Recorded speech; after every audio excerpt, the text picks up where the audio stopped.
If you think you are smart enough to look down on me, then you are smart enough to pay your own bills.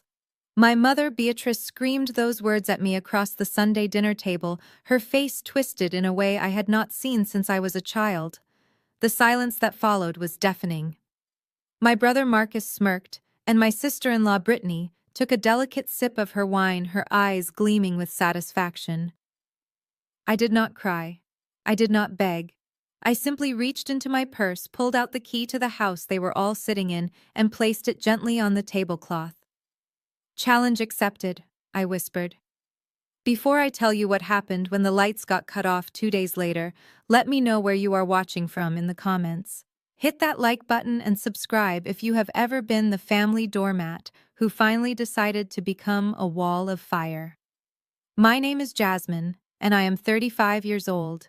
For the last 10 years, I have been the invisible engine keeping my family afloat in Atlanta. To the outside world, the Davis family was thriving. My mother, Beatrice, was the matriarch of our local church. My older brother, Marcus, was a self-proclaimed entrepreneur, constantly chasing the next big thing. And then there was me.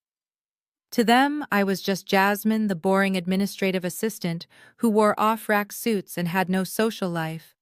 What they did not know was that my boring job was actually a cover. I am a senior forensic accountant for one of the largest firms in the state, and I own a portfolio of investment properties across the city. But in my mother's house, my success was irrelevant because it did not look like theirs. The night everything changed started like every other Sunday. The air in the dining room was thick with the smell of pot roast and tension. I had arrived straight from the office wearing my charcoal gray pantsuit, exhausted from a 70-hour work week. Brittany, Marcus's wife, looked me up and down the moment I walked in. She was wearing a pastel dress that probably cost more than my first car, her blonde hair perfectly waved. "Oh, Jasmine," she said, her voice dripping with that fake sweetness that makes your teeth ache. "You are wearing that again. It is so brave of you not to care about fashion. I mean, I would be mortified to be seen in polyester, but you just own it."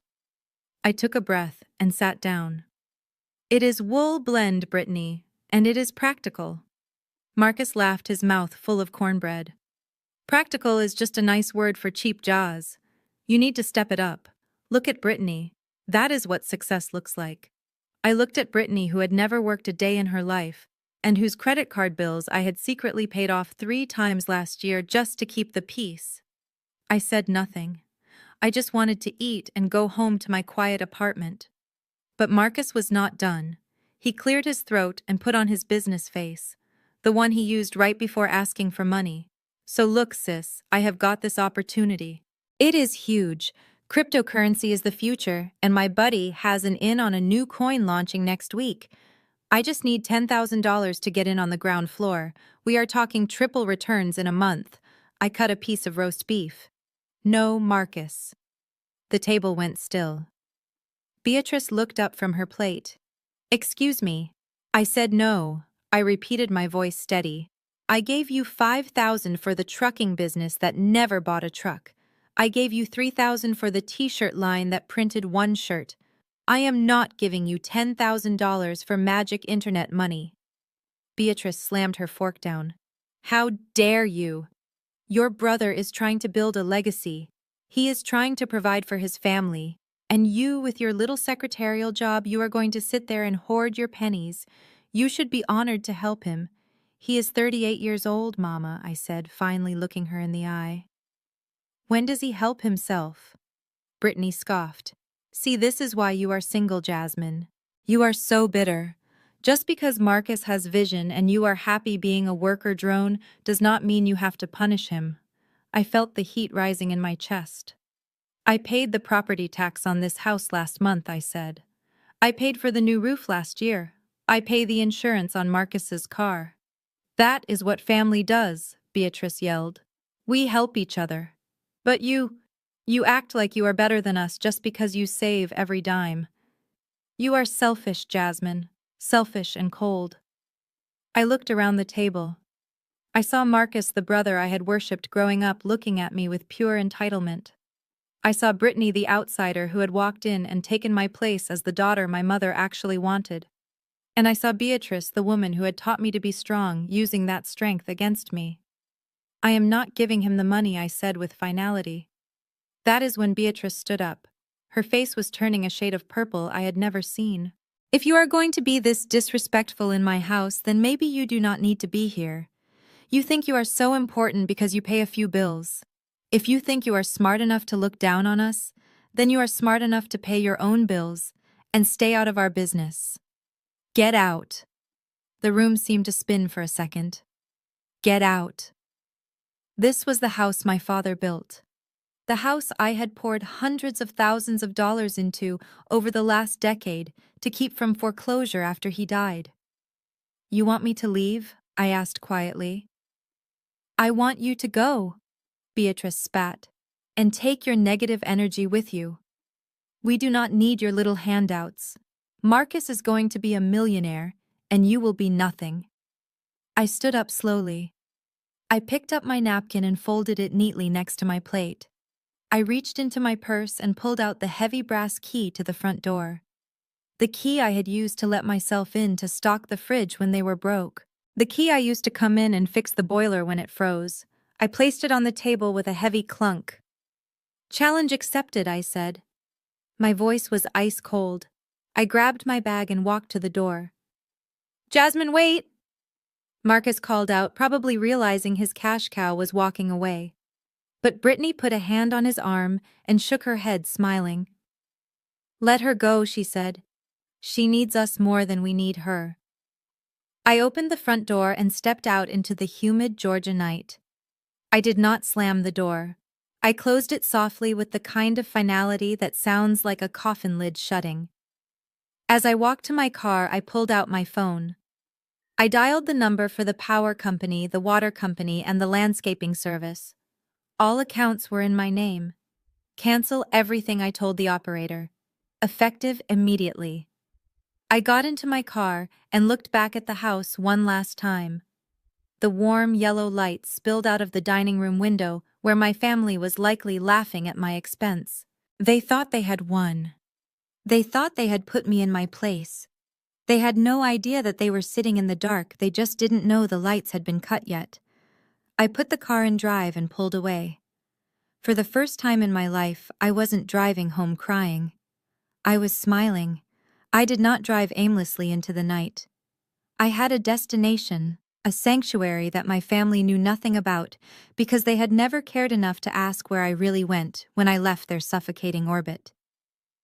I drove to my small, unassuming apartment complex on the edge of town, the one I used as a decoy.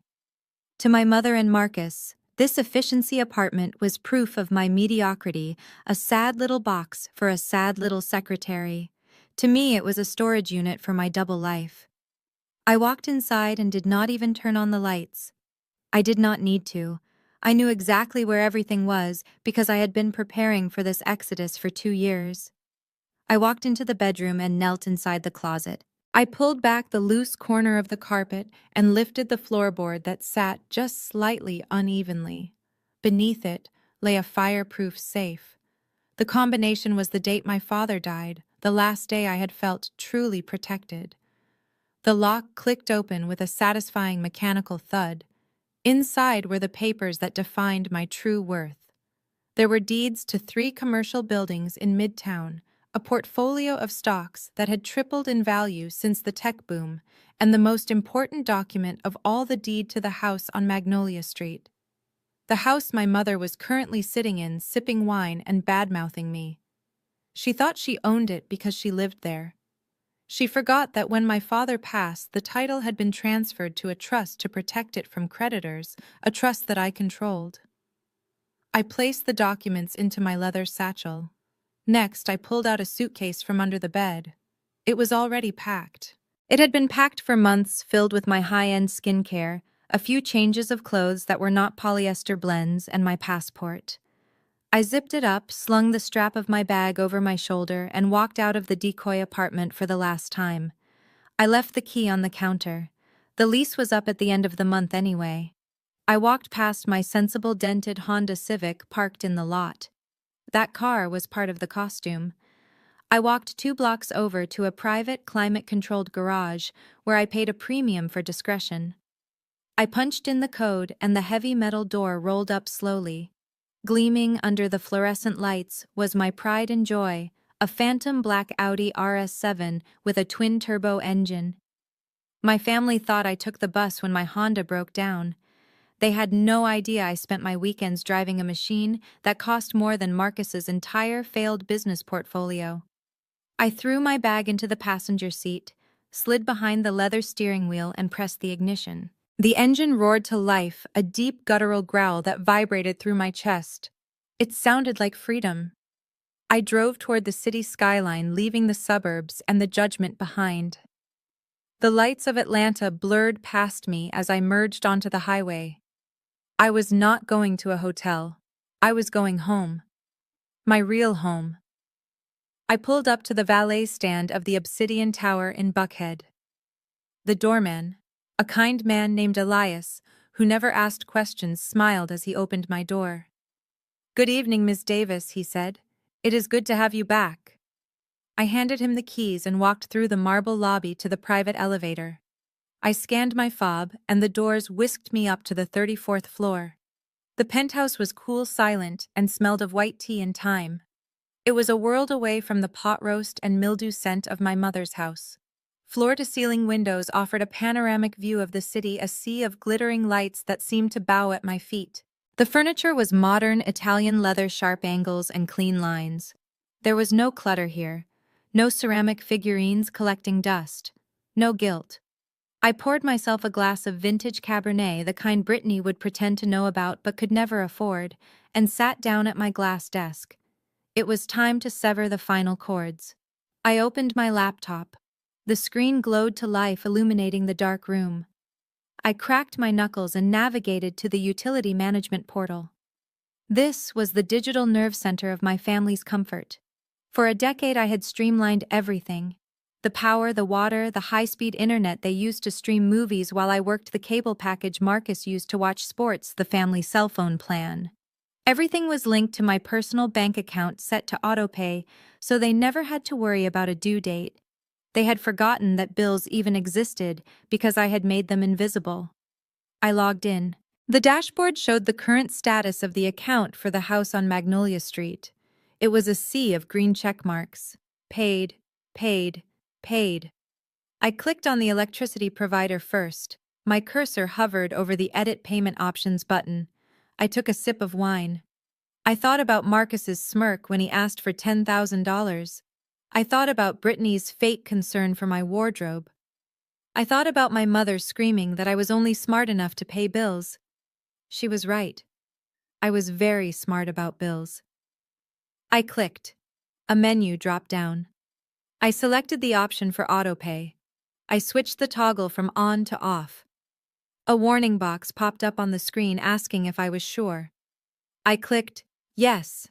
Then I went a step further. I removed my credit card information completely from the file. I moved to the water company. Delete payment method. Confirm. I moved to the internet and cable provider. This one gave me a moment of pause, thinking about how Marcus would react when his game cut out. The thought made me smile. I canceled the recurring payment, but simply stopping future payments was not enough. The billing cycle had just closed yesterday. The system was currently processing the payment for the last month of usage, a scorching Georgia summer month where Beatrice kept the air conditioning at 65 degrees day and night. The bill was astronomical. It was currently sitting in a pending status, waiting for my bank to release the funds tomorrow morning. I logged into my bank portal. I found the pending transactions for the utility companies. I selected them all. Stop payment. The bank charged a fee for each stop payment request, a small price to pay for the message I was about to send. I went back to the power company's website. I refreshed the page. The status had changed from pending to past due. Because I had stopped the payment that was supposed to cover the previous 2 months of deferred billing, I had arranged the system instantly flagged the account as delinquent. High-risk delinquent. I watched the screen as the algorithm did its work. It recalculated the balance. It added late fees. It added a reconnection deposit requirement. And then a red banner appeared at the top of the dashboard. It was the digital equivalent of a eviction notice.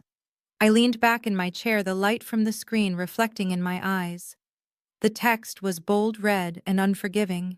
It read, "Service disconnection notice. Due to a reversed payment and outstanding balance exceeding the credit limit, electrical service is scheduled for immediate suspension." I moved my mouse to the button that said, "Acknowledge receipt." I did not hesitate. I did not flinch. I pressed the button. The screen refreshed one last time. A countdown timer appeared, cold and precise. "Service will be terminated in 48 hours. I closed the laptop. I finished my wine. I walked to the window and looked out at the city, wondering if my mother was sleeping soundly, dreaming of the money she thought she had saved by kicking me out. She had 48 hours to figure out that she was not the matriarch of a dynasty, but a tenant in a house of cards, and I had just pulled the bottom card. 2 days later, the Georgia heat was a physical weight, pressing against the windows of the house on Magnolia Street. But inside, the air conditioning was humming a lullaby of artificial winter. It was a Saturday evening, and the house was buzzing with the frantic energy of people preparing to be seen. Upstairs in the master bathroom that she had claimed as her own personal salon, Brittany was standing in front of the vanity mirror, surrounded by a cloud of expensive hairspray and entitlement. She was preparing for a gala at the country club, a charity event she had not donated a dime to, but insisted on attending to maintain her image as a woman of status. She held a professional-grade blow-dryer in one hand and a ceramic round brush in the other, working through her blonde extensions with the focus of a surgeon. Downstairs, my brother Marcus was sprawled on the leather recliner that had been my father's favorite chair. He was shouting at the 60-inch television I had bought them for Christmas 3 years ago, his eyes locked on the screen as he navigated a high-stakes multiplayer match. He was so immersed in his virtual world that he did not notice the storm brewing outside or the silence that was about to descend. My mother, Beatrice, was in the kitchen inspecting the contents of the stainless steel refrigerator I had stocked just days before I left. She was humming a hymn, completely oblivious to the fact that she was standing in a house that was technically no longer powered by her daughter's generosity. And then it happened. It was not a dramatic explosion or a flicker of warning. It was a sudden absolute death of electricity. The hum of the air conditioner cut out, leaving a hollow ringing silence in its wake. The television screen went black, plunging the living room into the gray dimness of the early evening. The lights in the kitchen vanished. Upstairs, the roar of the blow-dryer died instantly, leaving Brittany standing in the dark with damp, half-styled hair. For a heartbeat, there was total silence. Then the house erupted. Marcus was the first to scream, his voice cracking with the rage of a man-child interrupted. "What the hell just happened? I was winning." He slammed the controller down on the table and lumbered up from the chair. "Ma, the power is out again." Upstairs, Brittany let out a shrill shriek that could have shattered glass. "Beatrice, I cannot see anything. My hair is wet and the gala starts in 2 hours. You need to fix this right now." Beatrice stood in the darkening kitchen, her hand still on the refrigerator door handle. She blinked, confused by the sudden interruption of her comfortable existence. She assumed, as she always did, that this was a minor inconvenience, a mistake that someone else would rectify immediately. She assumed it was a neighborhood outage, a transformer blown down the street. She walked to the window and peered through the blinds, expecting to see the entire street in darkness. Instead, she saw the streetlights flickering on. She saw the neighbors' porch lights glowing warmly. She saw the television flickering through the window of the house across the street. The darkness was not in the neighborhood. The darkness was only in the house on Magnolia Street. Panic began to set in, not the panic of danger, but the panic of discomfort. The Georgia humidity, sensing the weakness of the house, began to creep in through the vents. The temperature inside seemed to rise 10 degrees in a matter of minutes. In the kitchen, the refrigerator gave a shuddering clunk as its compressor died. Inside the freezer, the pint of artisanal gelato Brittany loved, began its slow, weeping descent into a sugary puddle. Beatrice grabbed her cell phone and marched into the living room where Marcus was uselessly mashing buttons on the remote. "Marcus, go check the breaker box," she commanded, her voice trembling with indignation. "It must be a fuse." Marcus grumbled and used his phone flashlight to stumble into the garage. He flipped the main switch back and forth. Nothing. He checked the individual breakers. They were all in the on position. He came back inside, sweating already. "It is not the box, Ma. The meter is dead. They cut us off." "Cut us off." Beatrice laughed, a harsh, incredulous sound. "That is impossible. We have lived here for 30 years. We are on the priority list. I pay the bills every month." She did not pay the bills. She had not written a check for a utility bill in a decade. She simply saw the lights turn on and the water run and assumed it was the natural order of things. She dialed the number for the power company, her finger stabbing the screen with aggressive force. She put the phone on speaker so Marcus could hear her give the operator a piece of her mind. When the automated system finally connected her to a human being, Beatrice launched into her triad.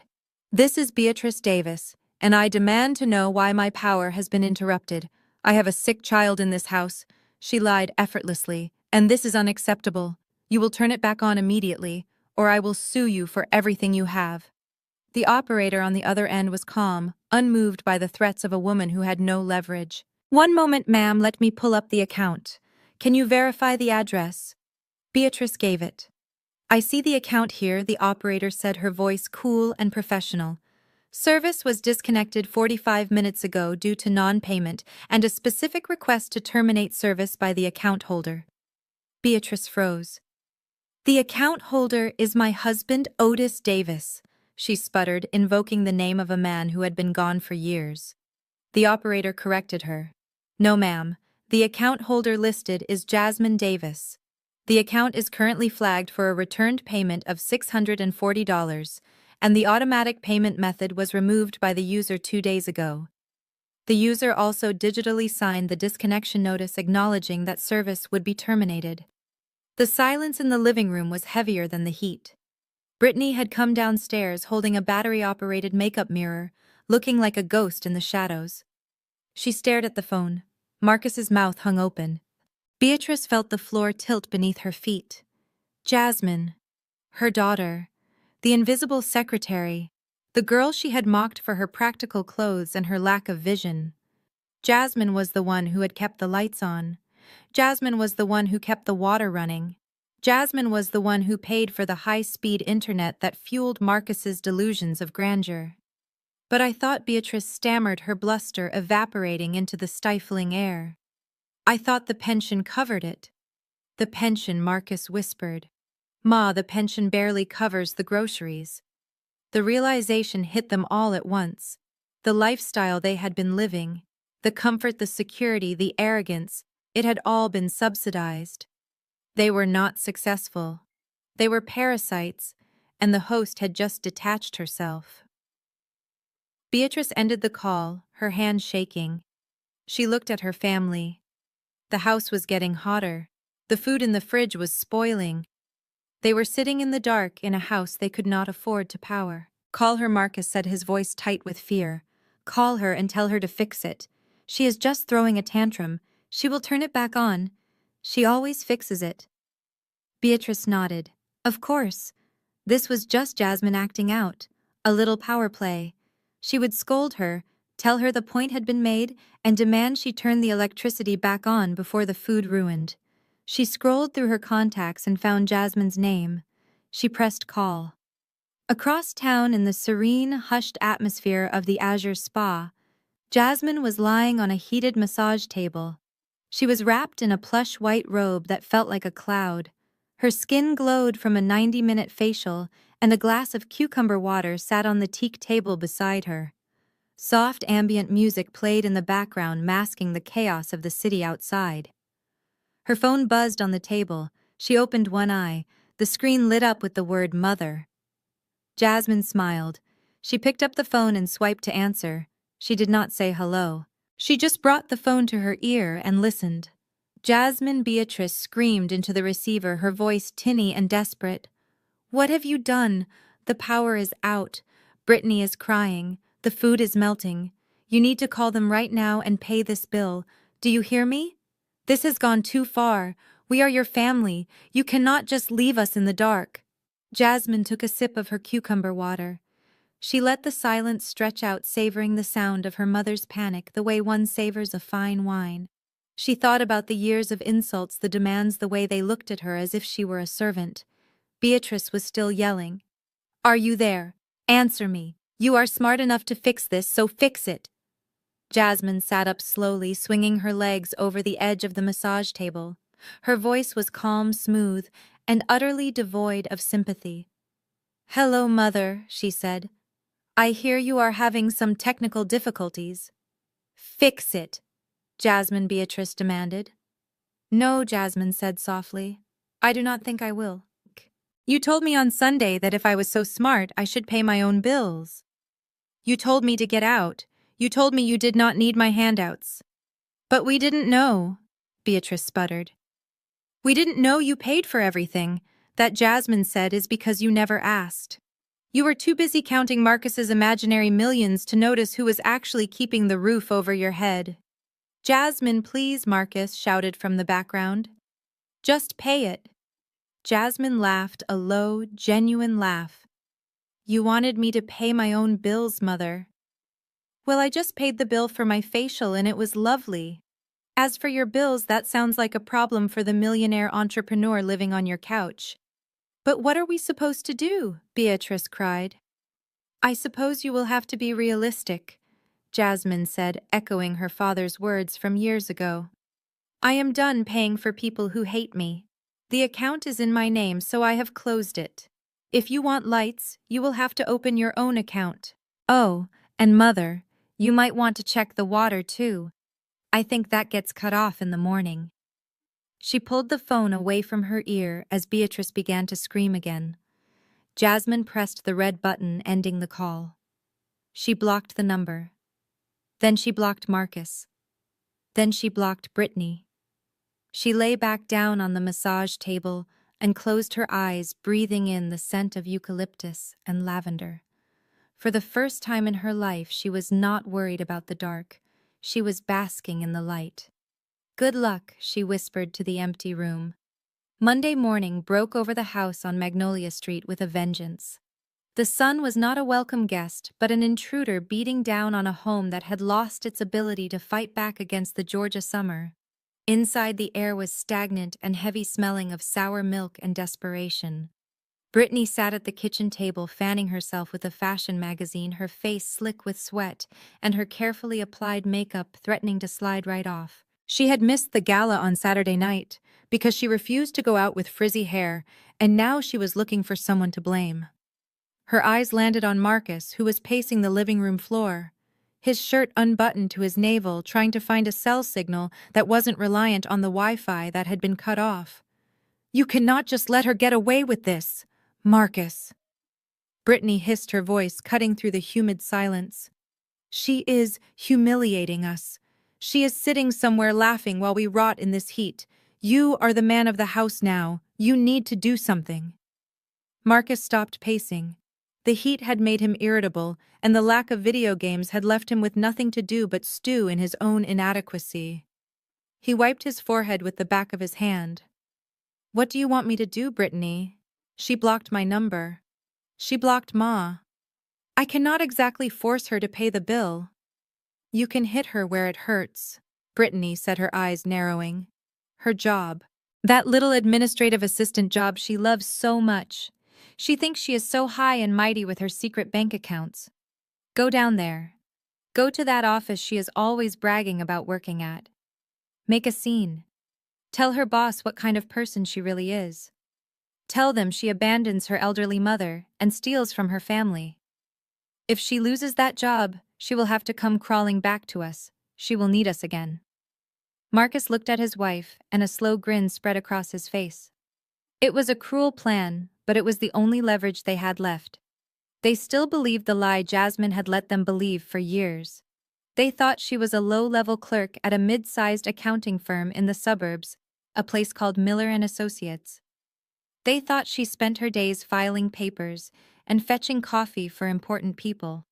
They had no idea that Miller and Associates was just a shell company Jasmine used for her smaller real estate holdings. "I am going to do it," Marcus said, puffing out his chest. "I am going to teach her a lesson about respect." He grabbed his keys and marched out the door, ignoring the fact that the gas tank in his truck was hovering near empty, and the credit card he used to fill it was likely declined. He drove to the office building he had dropped Jasmine off at once or twice over the years when her car was in the shop. It was a modest brick building in a business park, quiet and unassuming. Marcus parked his truck diagonally across two spaces right in front of the entrance, wanting everyone to see him arrival. He slammed the door and stormed into the lobby. The reception area was cool and smelled of lemon polish. A young woman sat behind a high desk, typing quietly. She looked up as Marcus barged in, her smile polite but guarded. "Can I help you, sir?" she asked. "Yeah, you can help me." Marcus boomed, his voice echoing off the tile floors. "I am looking for Jasmine Davis. Tell her brother is here and he is not happy." The receptionist blinked. "Do you have an appointment, sir?"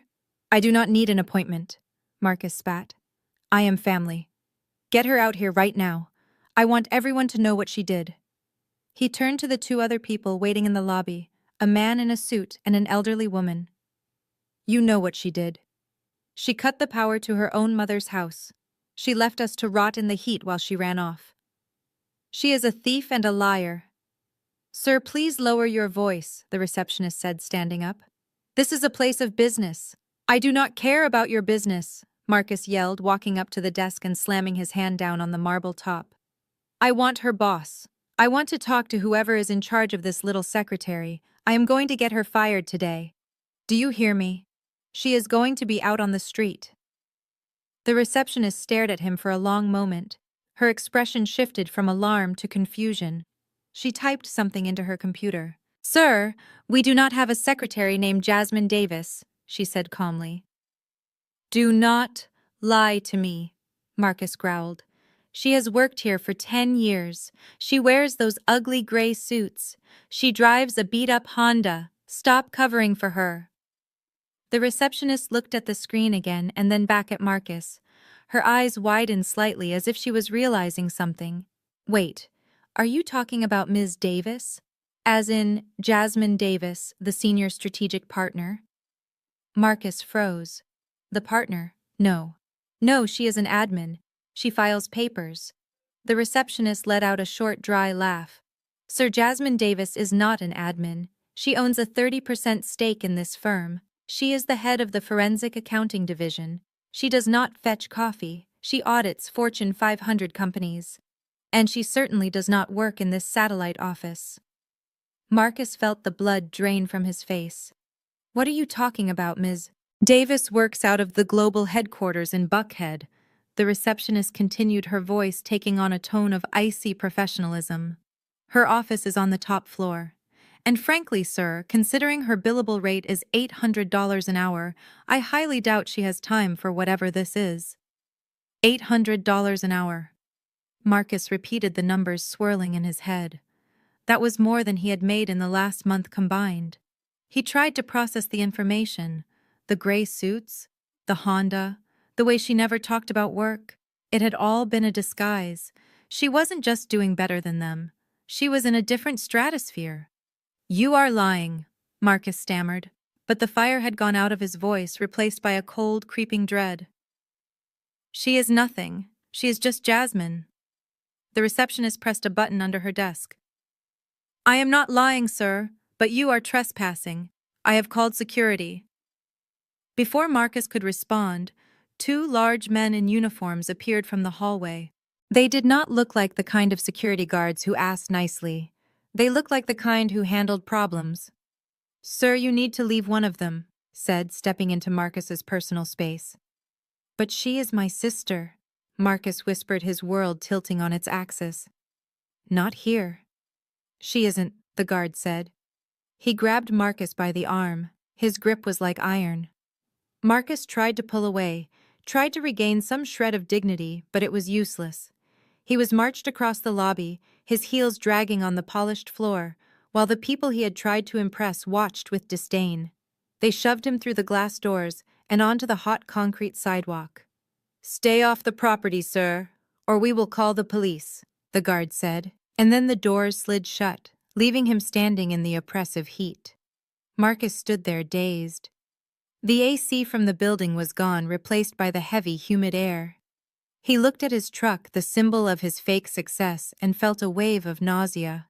He had come to destroy her, and instead he had found out that she was untouchable. She was a giant, and he was just an insect buzzing at her ankles. He turned to walk to his truck, defeated. As he reached for the handle, a low rumble made him look up. Cruising down the street was a sleek black car, low to the ground and menacingly beautiful.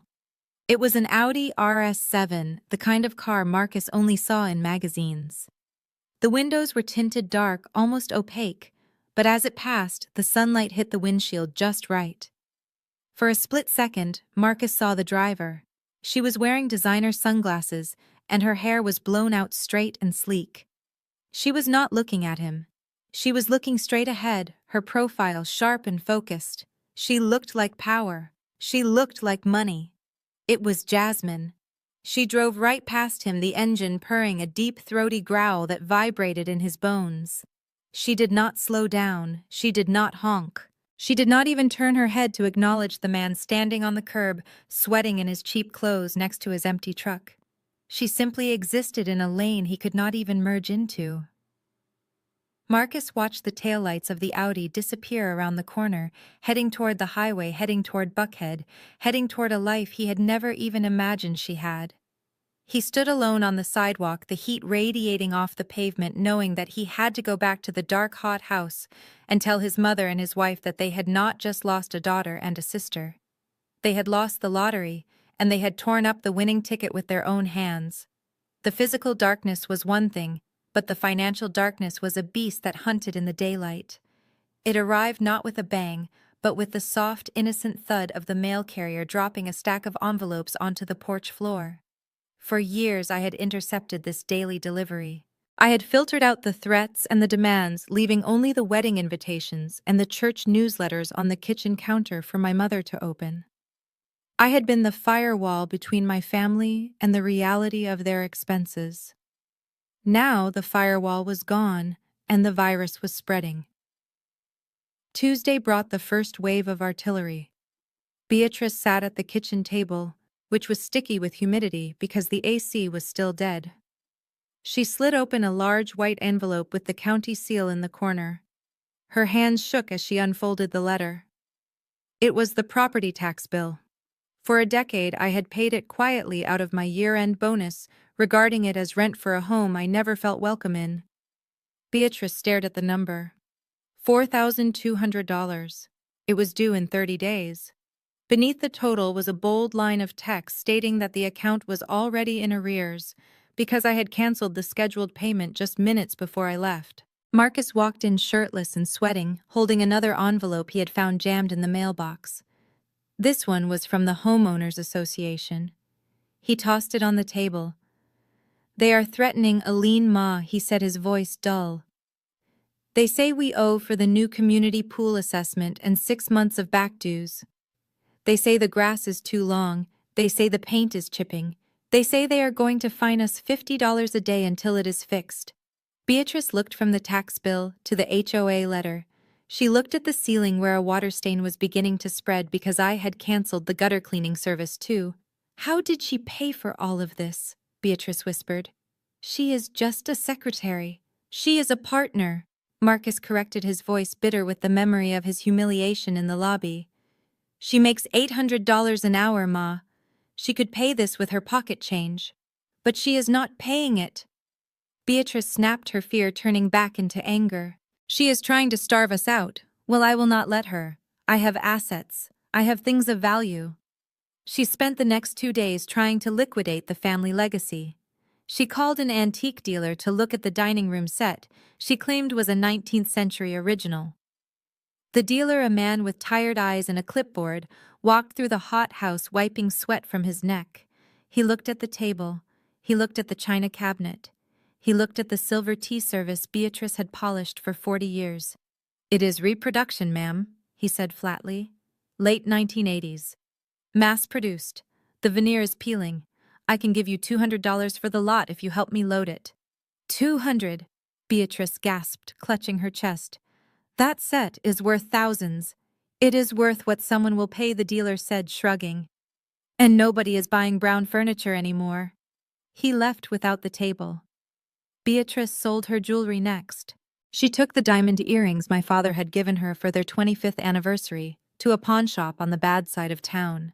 She expected 2,000. The broker gave her 300. It was barely enough to buy groceries and a few portable fans that just pushed the hot air around. The pressure turned the house into a pressure cooker. Brittany, who had been maintaining a facade of supportive daughter-in-law, began to crack. The heat melted her patience along with her makeup. She stopped pretending to help with the cooking. She stopped complimenting Beatrice. She started pacing the living room, her eyes darting around like a trapped animal. "This is ridiculous," she spat at Marcus on Thursday afternoon. "We are living like animals. I cannot even charge my phone. You told me your family had money, Marcus. You told me your mother was set for life." "She is set," Marcus defended weakly. "It is just a cash flow problem." "Jasmine messed everything up." "Jasmine is the only one with a brain in this family," Brittany yelled. She got out. "She has a penthouse. And look at you. You are 38 years old, and you cannot even buy me a bag of ice because your card is declined. You are a loser, Marcus. A broke loser." Marcus flinched as if she had slapped him. He looked to his mother for support, but Beatrice was staring at the wall, counting pennies in her head.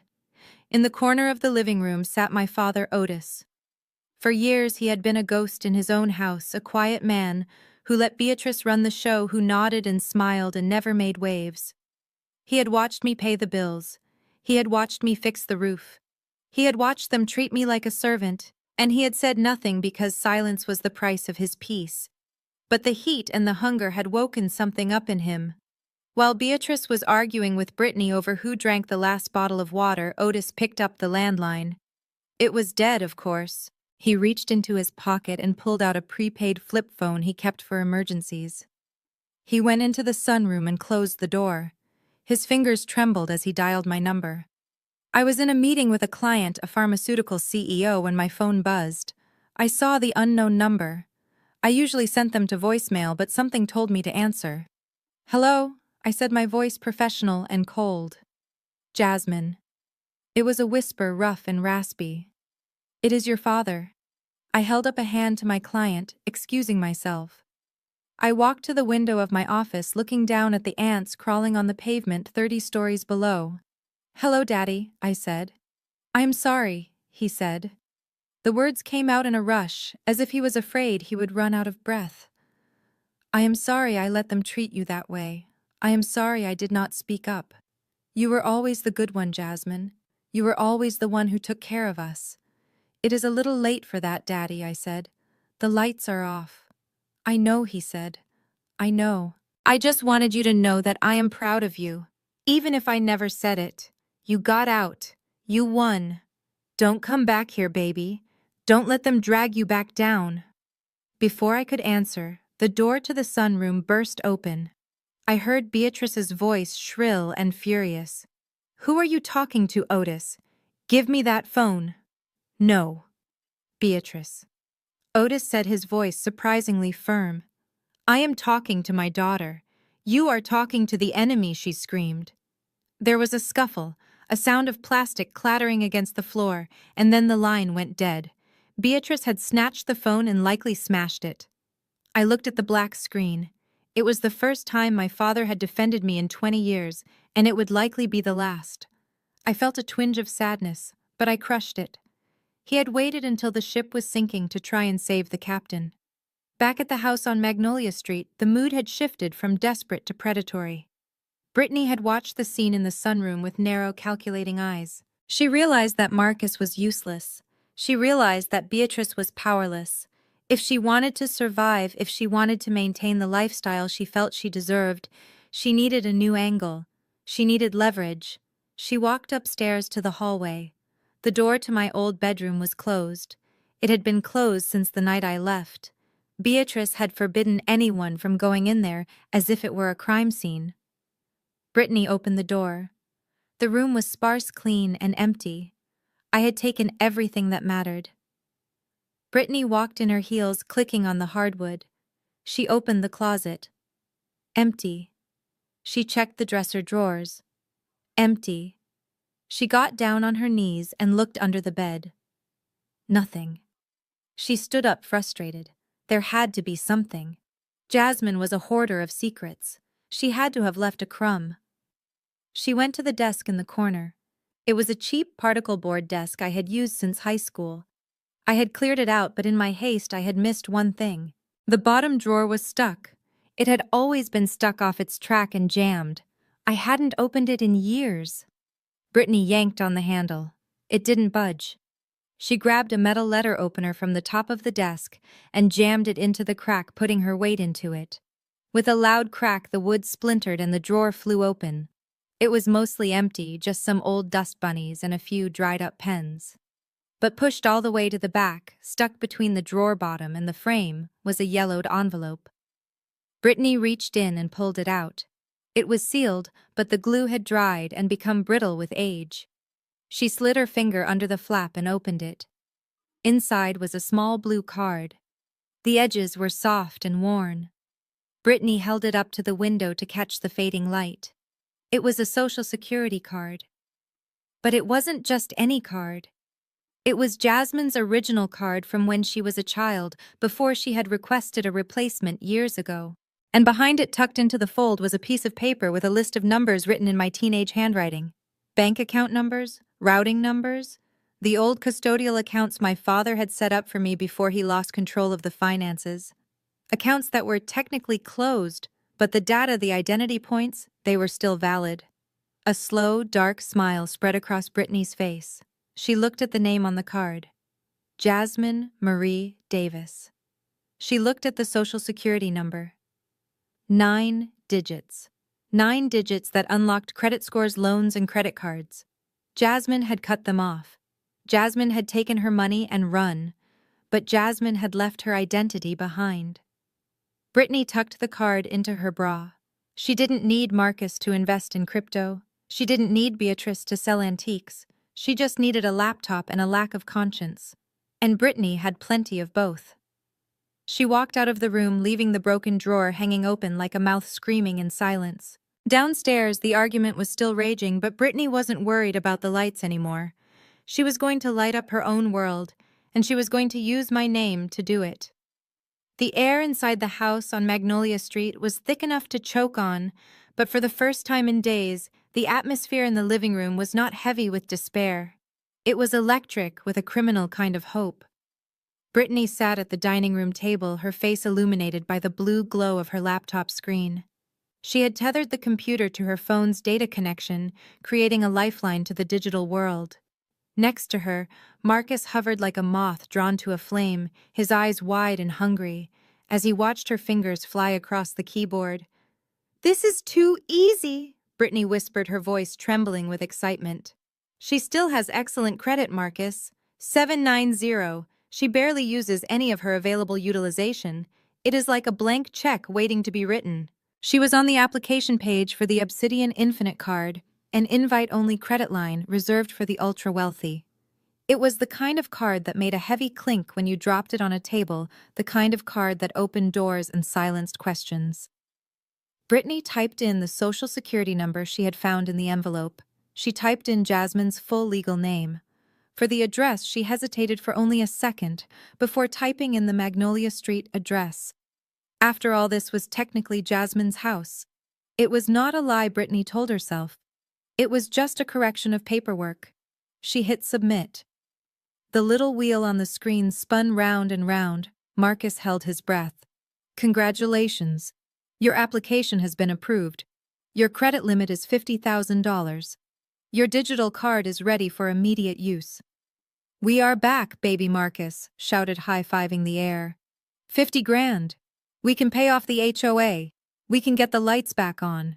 No, Brittany said sharply, slapping his hand away.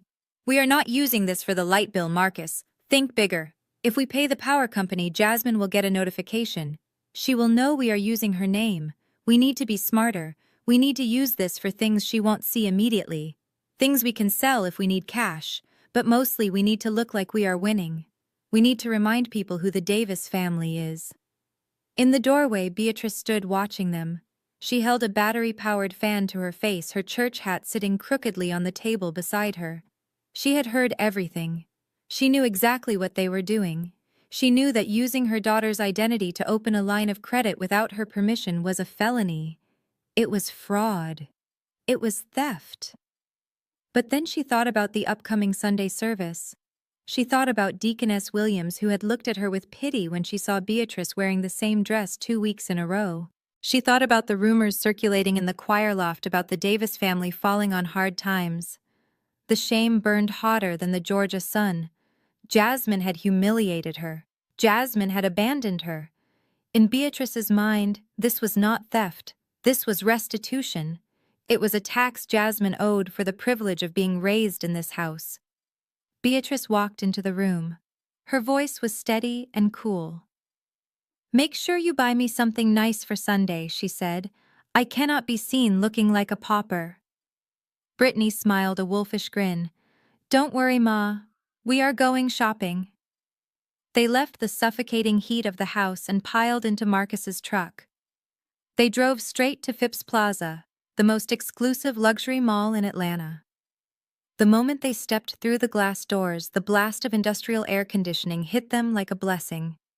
They breathed it in, washing away the sweat and the smell of the stagnant house. They walked with their heads held high, fueled by the adrenaline of spending money that did not belong to them. They started at the electronics store. Brittany bought 2 new iPhones, the latest models with the maximum storage capacity. She added them to the digital wallet on her phone, tapping the terminal with a flourish. "Approved." The sales clerk handed over the white bags with a smile, and Marcus puffed out his chest, feeling the rush of being a customer who mattered again. Next, they went to the jewelry store. Marcus had been eyeing a Tag Heuer watch for years, a symbol of the success he had never actually achieved. He pointed it out in the case. The salesman, sensing a commission, unlocked the cabinet. Marcus slid the heavy steel watch onto his wrist. It looked like power. It looked like validation. "I will take it," Marcus said. "And get my wife those diamond studs she is looking at. And get my mother a pearl brooch." "Approved. Approved. Approved." They moved through the mall like locusts, devouring everything in their path. They went to Gucci, where Brittany bought a handbag that cost more than my first year of college tuition. She strutted out of the store, the bag swinging on her arm, erasing the memory of the dark, hot house she would have to return to. Beatrice got a new silk hat and a matching scarf, envisioning the look on Deaconess Williams' face when she walked into the sanctuary. By evening, they were exhausted but euphoric. They decided to cap off their spree with a dinner at the Capitol Grill. They ordered the most expensive steaks on the menu, accompanied by truffle fries and bottles of heavy red wine. They ate like kings, feasting on the carcass of my financial reputation. To us, Marcus toasted, raising his glass, his new watch glinting in the dim restaurant light. "To taking what is ours." "To family," Brittany added, clinking her glass against his. "And to Jasmine for finally being useful." Beatrice sipped her wine, her eyes glittering. "She is going to be so angry when she finds out," she said, a small, cruel smile playing on her lips. "But what can she do? It is her word against ours. We are her parents. We are her family. No court is going to send a mother to jail for using her daughter's credit. She owes us this." They laughed, chewing their steaks, oblivious to the digital breadcrumbs they were leaving with every swipe of the card. They thought they were invisible. They thought they were smart. They had forgotten who they were dealing with. 20 miles away, in a conference room encased in glass and steel, I was sitting across from Damon, my attorney. Damon was a shark in a bespoke suit, a man who specialized in complex financial litigation and fraud. On the table between us lay a stack of files thick with evidence I had been compiling for years. We were discussing the timeline for the foreclosure process on the Magnolia Street house and the restraining orders I planned to file. My phone was sitting face up on the mahogany table. It was set to silent, but the screen lit up with a notification.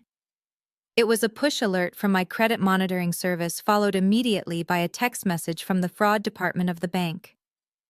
I stopped Damon mid-sentence. "One moment," I said, holding up a finger. I looked down at the screen. The text was simple and precise. Alert. Unusual activity detected on your credit profile. New account opened, Obsidian Infinite. Recent transaction $5,200 at Gucci Phipps Plaza. Recent transaction $3,800 at Tag Heuer. Recent transaction $800 at the Capitol Grill. Please reply yes if this was you, or no to report fraud. I stared at the numbers. They were staggering.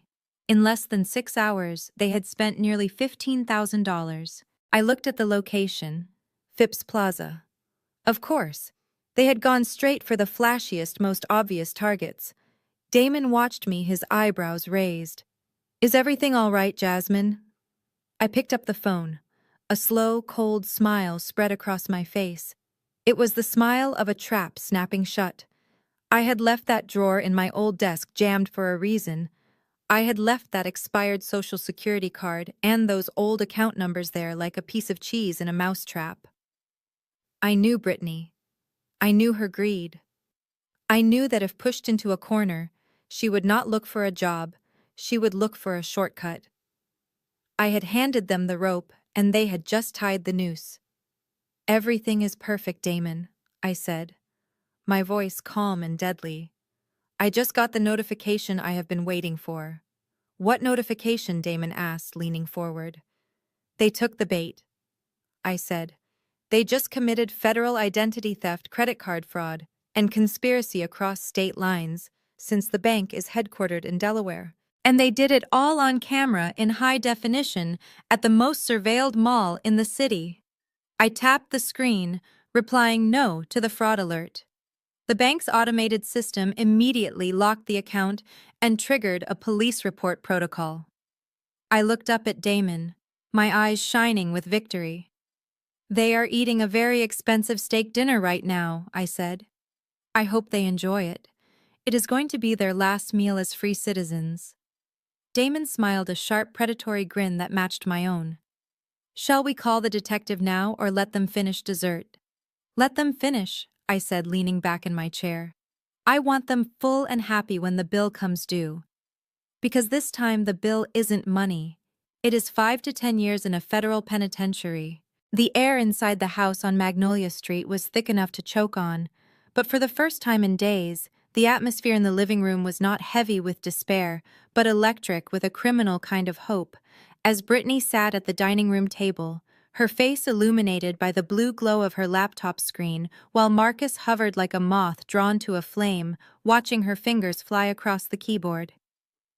"This is too easy," Brittany whispered, her voice trembling with excitement, because Jasmine still had excellent credit, a score of 790, and barely any utilization, which made it feel like a blank check waiting to be written. She was on the application page for the Obsidian Infinite card, an invite-only credit line reserved for the ultra-wealthy, the kind of card that made a heavy clink when dropped on a table and silenced questions. Brittany typed in the Social Security number she had found in the envelope and typed in Jasmine's full legal name, and for the address, she hesitated for only a second before typing in the Magnolia Street address, because she reasoned this was technically Jasmine's house, so it was not a lie, just a correction of paperwork. She hit submit, and the little wheel on the screen spun round and round while Marcus held his breath until the screen flashed. "Congratulations, your application has been approved. Your credit limit is $50,000, and your digital card is ready for immediate use." "We are back, baby," Marcus shouted, high-fiving the air, thinking they could pay off the HOA and get the lights back on. But Brittany slapped his hand away sharply, saying no, because if they paid the power company, Jasmine would get a notification and know they were using her name, so they needed to be smarter and use this for things she would not see immediately. things they could sell if they needed cash, but mostly they needed to look like they were winning and remind people who the Davis family was. In the doorway, Beatrice stood watching them holding a battery-powered fan to her face, her church hat sitting crookedly on the table beside her. And even though she heard everything and knew exactly what they were doing, and knew that using her daughter's identity to open a line of credit without permission was a felony fraud and theft, she thought about the upcoming Sunday service and Deaconess Williams looking at her with pity and the rumors circulating in the choir loft about the Davis family falling on hard times. The shame burned hotter than the Georgia sun, and in Beatrice's mind this was not theft, it was restitution, a tax Jasmine owed for the privilege of being raised in this house. So she walked into the room and said, "Make sure you buy me something nice for Sunday because I cannot be seen looking like a pauper." Brittany smiled a wolfish grin and said, "Do not worry, Ma, we are going shopping," and they left the suffocating heat of the house and piled into Marcus's truck, driving straight to Phipps Plaza, the most exclusive luxury mall in Atlanta, where the moment they stepped through the glass doors, the blast of industrial air conditioning hit them like a blessing, washing away the sweat and the smell of the stagnant house. They walked with their heads held high, fueled by the adrenaline of spending money that did not belong to them. Starting at the electronics store where Brittany bought 2 new iPhones, the latest models with maximum storage, adding them to the digital wallet on her phone, and tapping the terminal with a flourish until the sales clerk handed over the white bags with a smile, making Marcus puff out his chest, feeling the rush of being a customer who mattered again. Next, they went to the jewelry store where Marcus had been eyeing a Tag Heuer watch for years, a symbol of the success he had never actually achieved, and when he pointed it out, the salesman, sensing a commission, unlocked the cabinet, allowing Marcus to slide the heavy steel watch onto his wrist, where it looked like power and validation. So he said, "I will take it and get my wife those diamond studs she is looking at, and get my mother a pearl brooch." They moved through the mall like locusts, devouring everything in their path, going to Gucci, where Brittany bought a handbag that cost more than my first year of college tuition, strutting out of the store with the bag swinging on her arm, erasing the memory of the dark hot house, while Beatrice got a new silk hat and a matching scarf, envisioning the look on Deaconess Williams' face when she walked into the sanctuary. By evening they were exhausted but euphoric, deciding to cap off their spree with a dinner at the Capitol Grill, ordering the most expensive steaks on the menu, accompanied by truffle fries and bottles of heavy red wine, eating like kings, feasting on the carcass of my financial reputation. To us, Marcus toasted, raising his glass, his new watch glinting in the dim restaurant light, to taking what is ours, while Brittany added to family and to Jasmine for finally being useful. Beatrice sipped her wine, her eyes glittering with a small, cruel smile playing on her lips, saying she is going to be so angry when she finds out. But what can she do? It is her word against ours. We are her parents and her family, and no court is going to send a mother to jail for using her daughter's credit because she owes us this. They laughed, chewing their steaks, oblivious to the digital breadcrumbs they were leaving with every swipe of the card, thinking they were invisible and smart, but forgetting who they were dealing with because 20 miles away, in a conference room encased in glass and steel, I was sitting across from Damon, my attorney, a shark in a bespoke suit specializing in complex financial litigation. On the table between us lay a stack of files thick with evidence I had been compiling for years as we discussed the timeline for the foreclosure process on the Magnolia Street house and the restraining orders I planned to file. My phone was sitting face up on the mahogany table set to silent, but the screen lit up with a notification from my credit monitoring service, followed immediately by a text message from the fraud department of the bank, causing me to stop Damon mid-sentence, holding up a finger to look down at the screen, where the text read, "Alert, unusual activity detected on your credit profile. New account opened. Obsidian Infinite. Recent transaction, $5,200 at Gucci Phipps Plaza. Recent transaction, $3,800 at Tag Heuer. Recent transaction, $800 at the Capitol Grill. Please reply yes, if this was you, or no, to report fraud." I stared at the numbers, which were staggering because in less than 6 hours, they had spent nearly $15,000, and looking at the location Phipps Plaza, I knew they had gone straight for the flashiest, most obvious targets. Damon watched me, his eyebrows raised, asking if everything was all right, and I picked up the phone while a slow, cold smile spread across my face. The smile of a trap snapping shut, because I had left that drawer in my old desk jammed for a reason, leaving that expired social security card, and those old account numbers there, like a piece of cheese in a mousetrap. Knowing Brittany and her greed, knowing that if pushed into a corner, she would not look for a job, she would look for a shortcut. "Everything is perfect, Damon," I said, my voice calm and deadly, because I just got the notification I have been waiting for. They took the bait.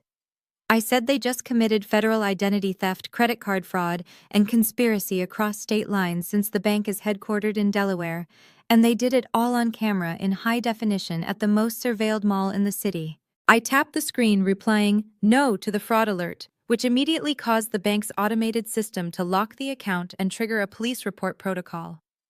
I looked up at Damon, my eyes shining with victory, and said, "They are eating a very expensive steak dinner right now, and I hope they enjoy it because it is going to be their last meal as free citizens."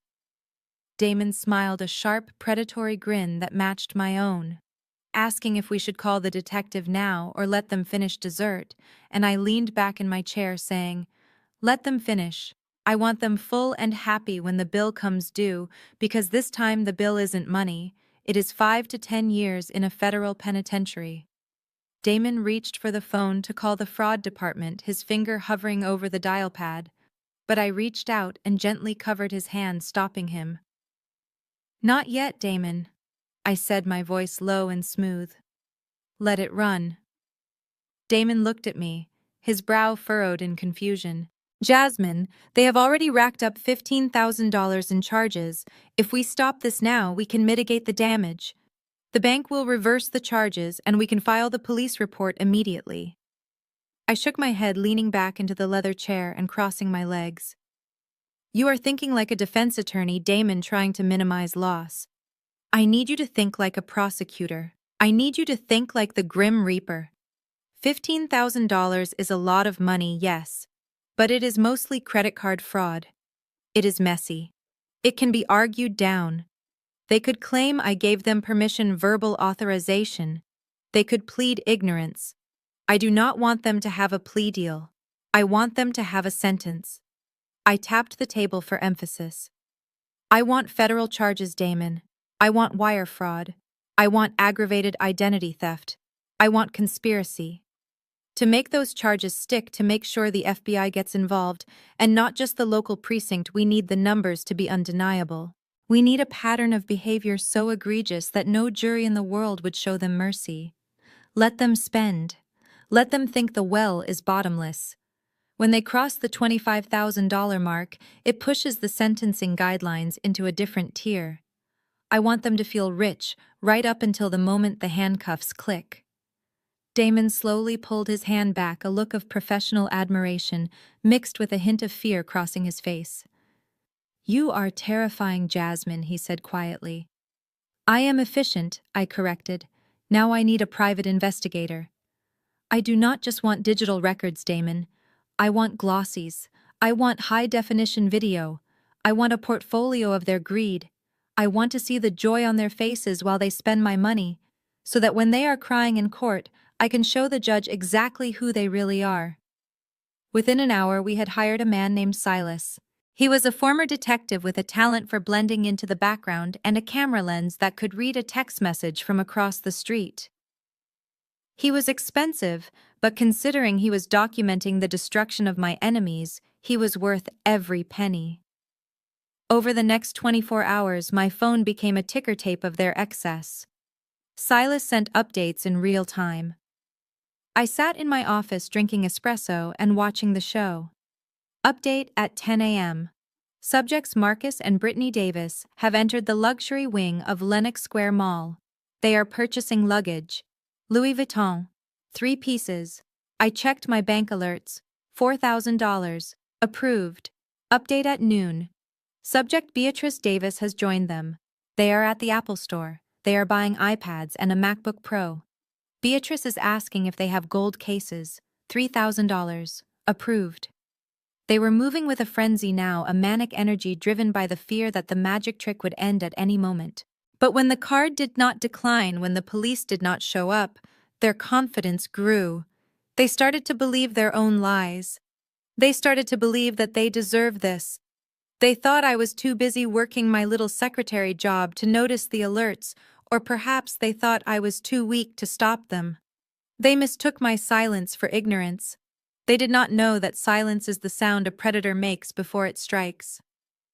Silas sent me a photo. It was grainy but clear enough. It showed Marcus and Brittany walking down the street carrying shopping bags like trophies. Marcus had a cigar in his mouth. Brittany was wearing huge sunglasses and laughing, her head thrown back. They looked like they owned the city. They looked like they had won the lottery. I zoomed in on the image. I looked at Marcus's wrist, where the new watch sat heavy and gleaming. I looked at the bag on Brittany's arm. They were wearing the evidence. They were wrapping themselves in chains and calling it fashion. By late afternoon, they had grown bold. They were no longer just buying things they could resell or return. They were buying experiences. They were burning the money just to watch it burn.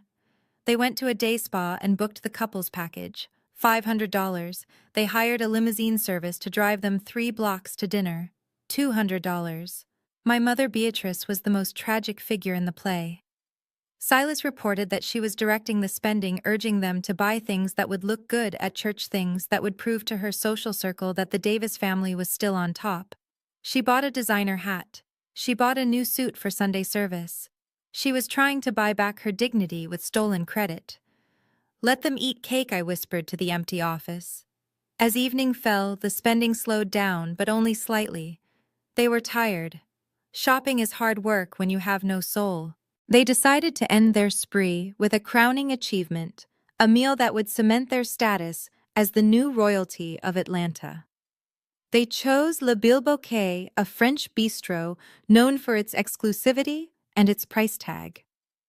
It was the kind of place where the menu did not have prices, and the waiters spoke to you with a sneer unless you were wearing the right shoes.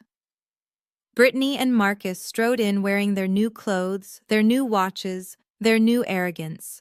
They demanded the best table. They ordered the tower of seafood, the Wagyu beef, the champagne that cost more than my first car. I watched the transaction alerts roll in. $300 for appetizers, $500 for wine. They were racking up a bill that could feed a family for 6 months, and they were doing it with a smile. Damon walked into my office, his face pale. "They are at 22,000, Jasmine," he said. "Are you sure you want to keep going? This is getting risky. If they max out the card, the bank might freeze it automatically before we can move." "Just a little more," I said, my eyes glued to the screen. "I am waiting for the cherry on top. I need one specific piece of evidence, Damon. I need something that proves intent beyond a shadow of a doubt. Swiping a card is one thing.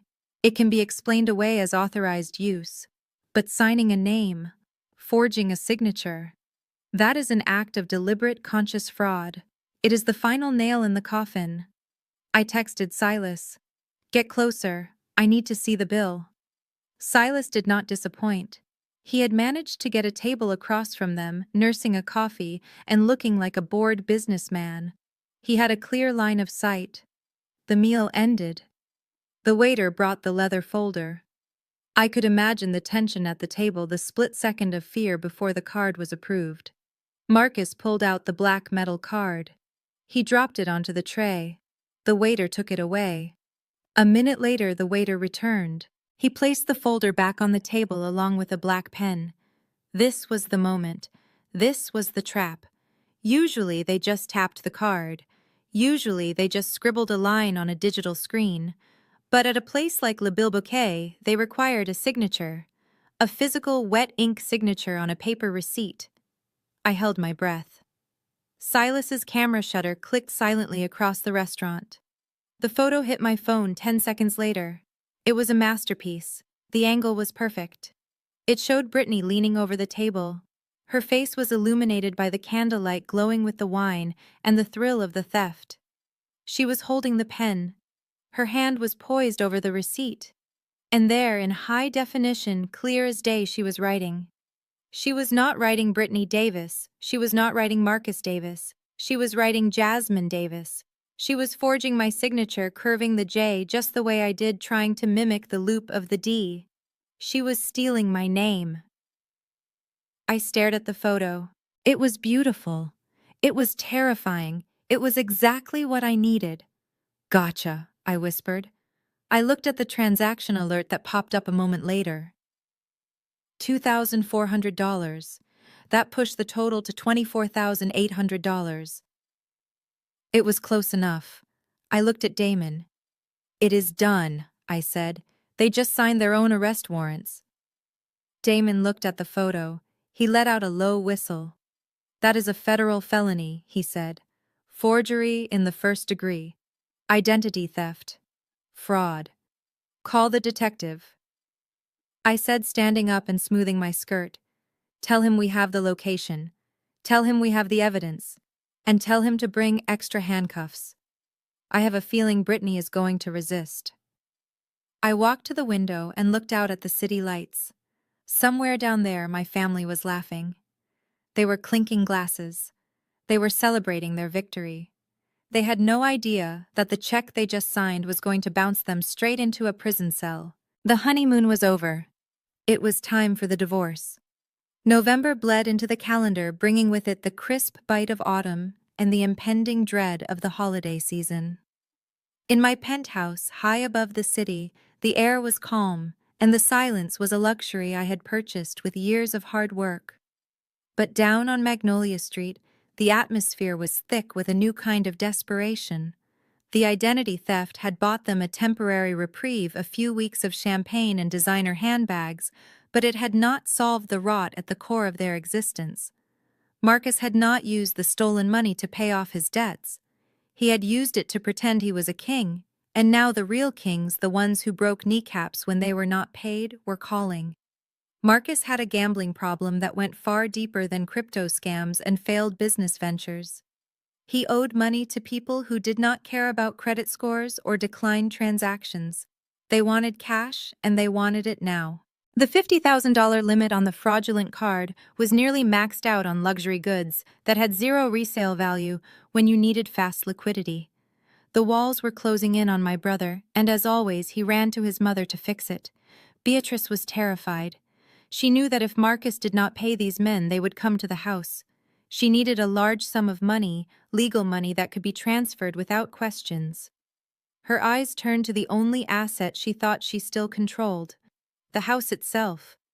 She wanted to take out a second mortgage, a home equity line of credit, that would give them the cash to pay off the bookies and keep Marcus safe. But there was a problem. The house was technically in a trust. She knew this vaguely, but she did not understand the mechanics. She thought she just needed the signature of the trustee to release the equity. She thought she just needed me. The text message arrived on a Tuesday afternoon while I was reviewing the forensic analysis of a failing tech startup. My phone buzzed and I saw Beatrice's name. I had unblocked her only recently at the advice of the FBI agents who were building the case file on the credit card fraud.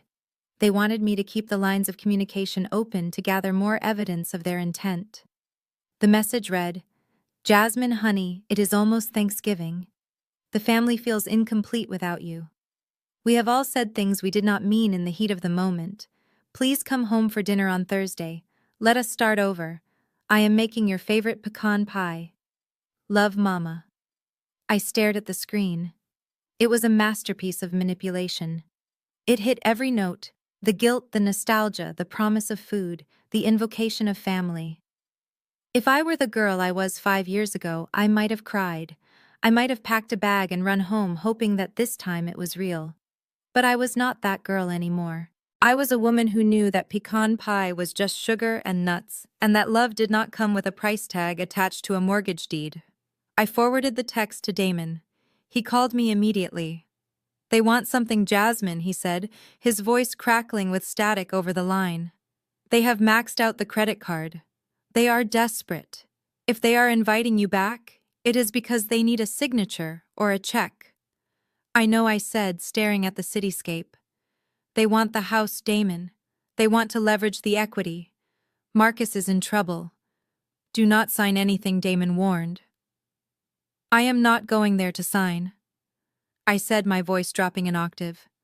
I am going there to deliver. The federal indictment is almost ready. The fraud investigation is watertight, but I need one last thing. I need them to admit that they know the house is not theirs. I need them to admit they are trying to defraud the trust. If I can get that on tape, it seals the case for the asset seizure. So you are going? Damon asked. I am going, I said. And I am bringing dessert. I prepared for the dinner like I was preparing for a raid.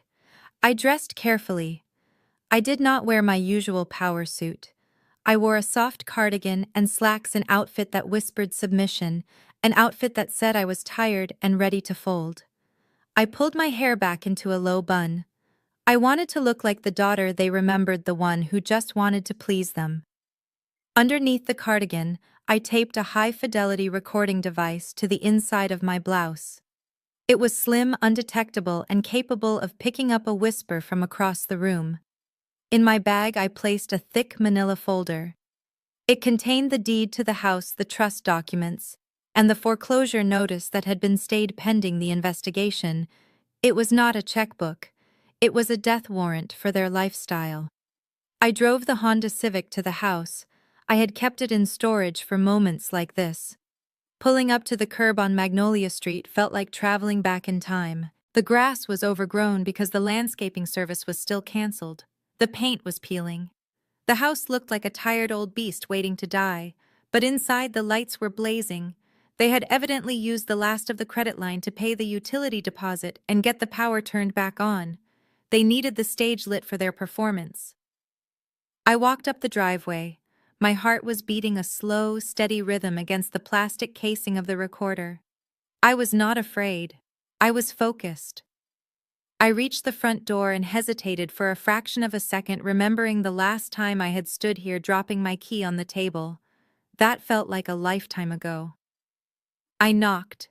The door swung open instantly, as if they had been standing right behind it waiting. Beatrice stood there wearing a new dress I recognized from the credit card statements. She had a smile plastered on her face that didn't reach her eyes. "Jasmine," she cried, throwing her arms open. "You came." I stepped into the embrace and my body went rigid. She smelled of expensive perfume bought with my money.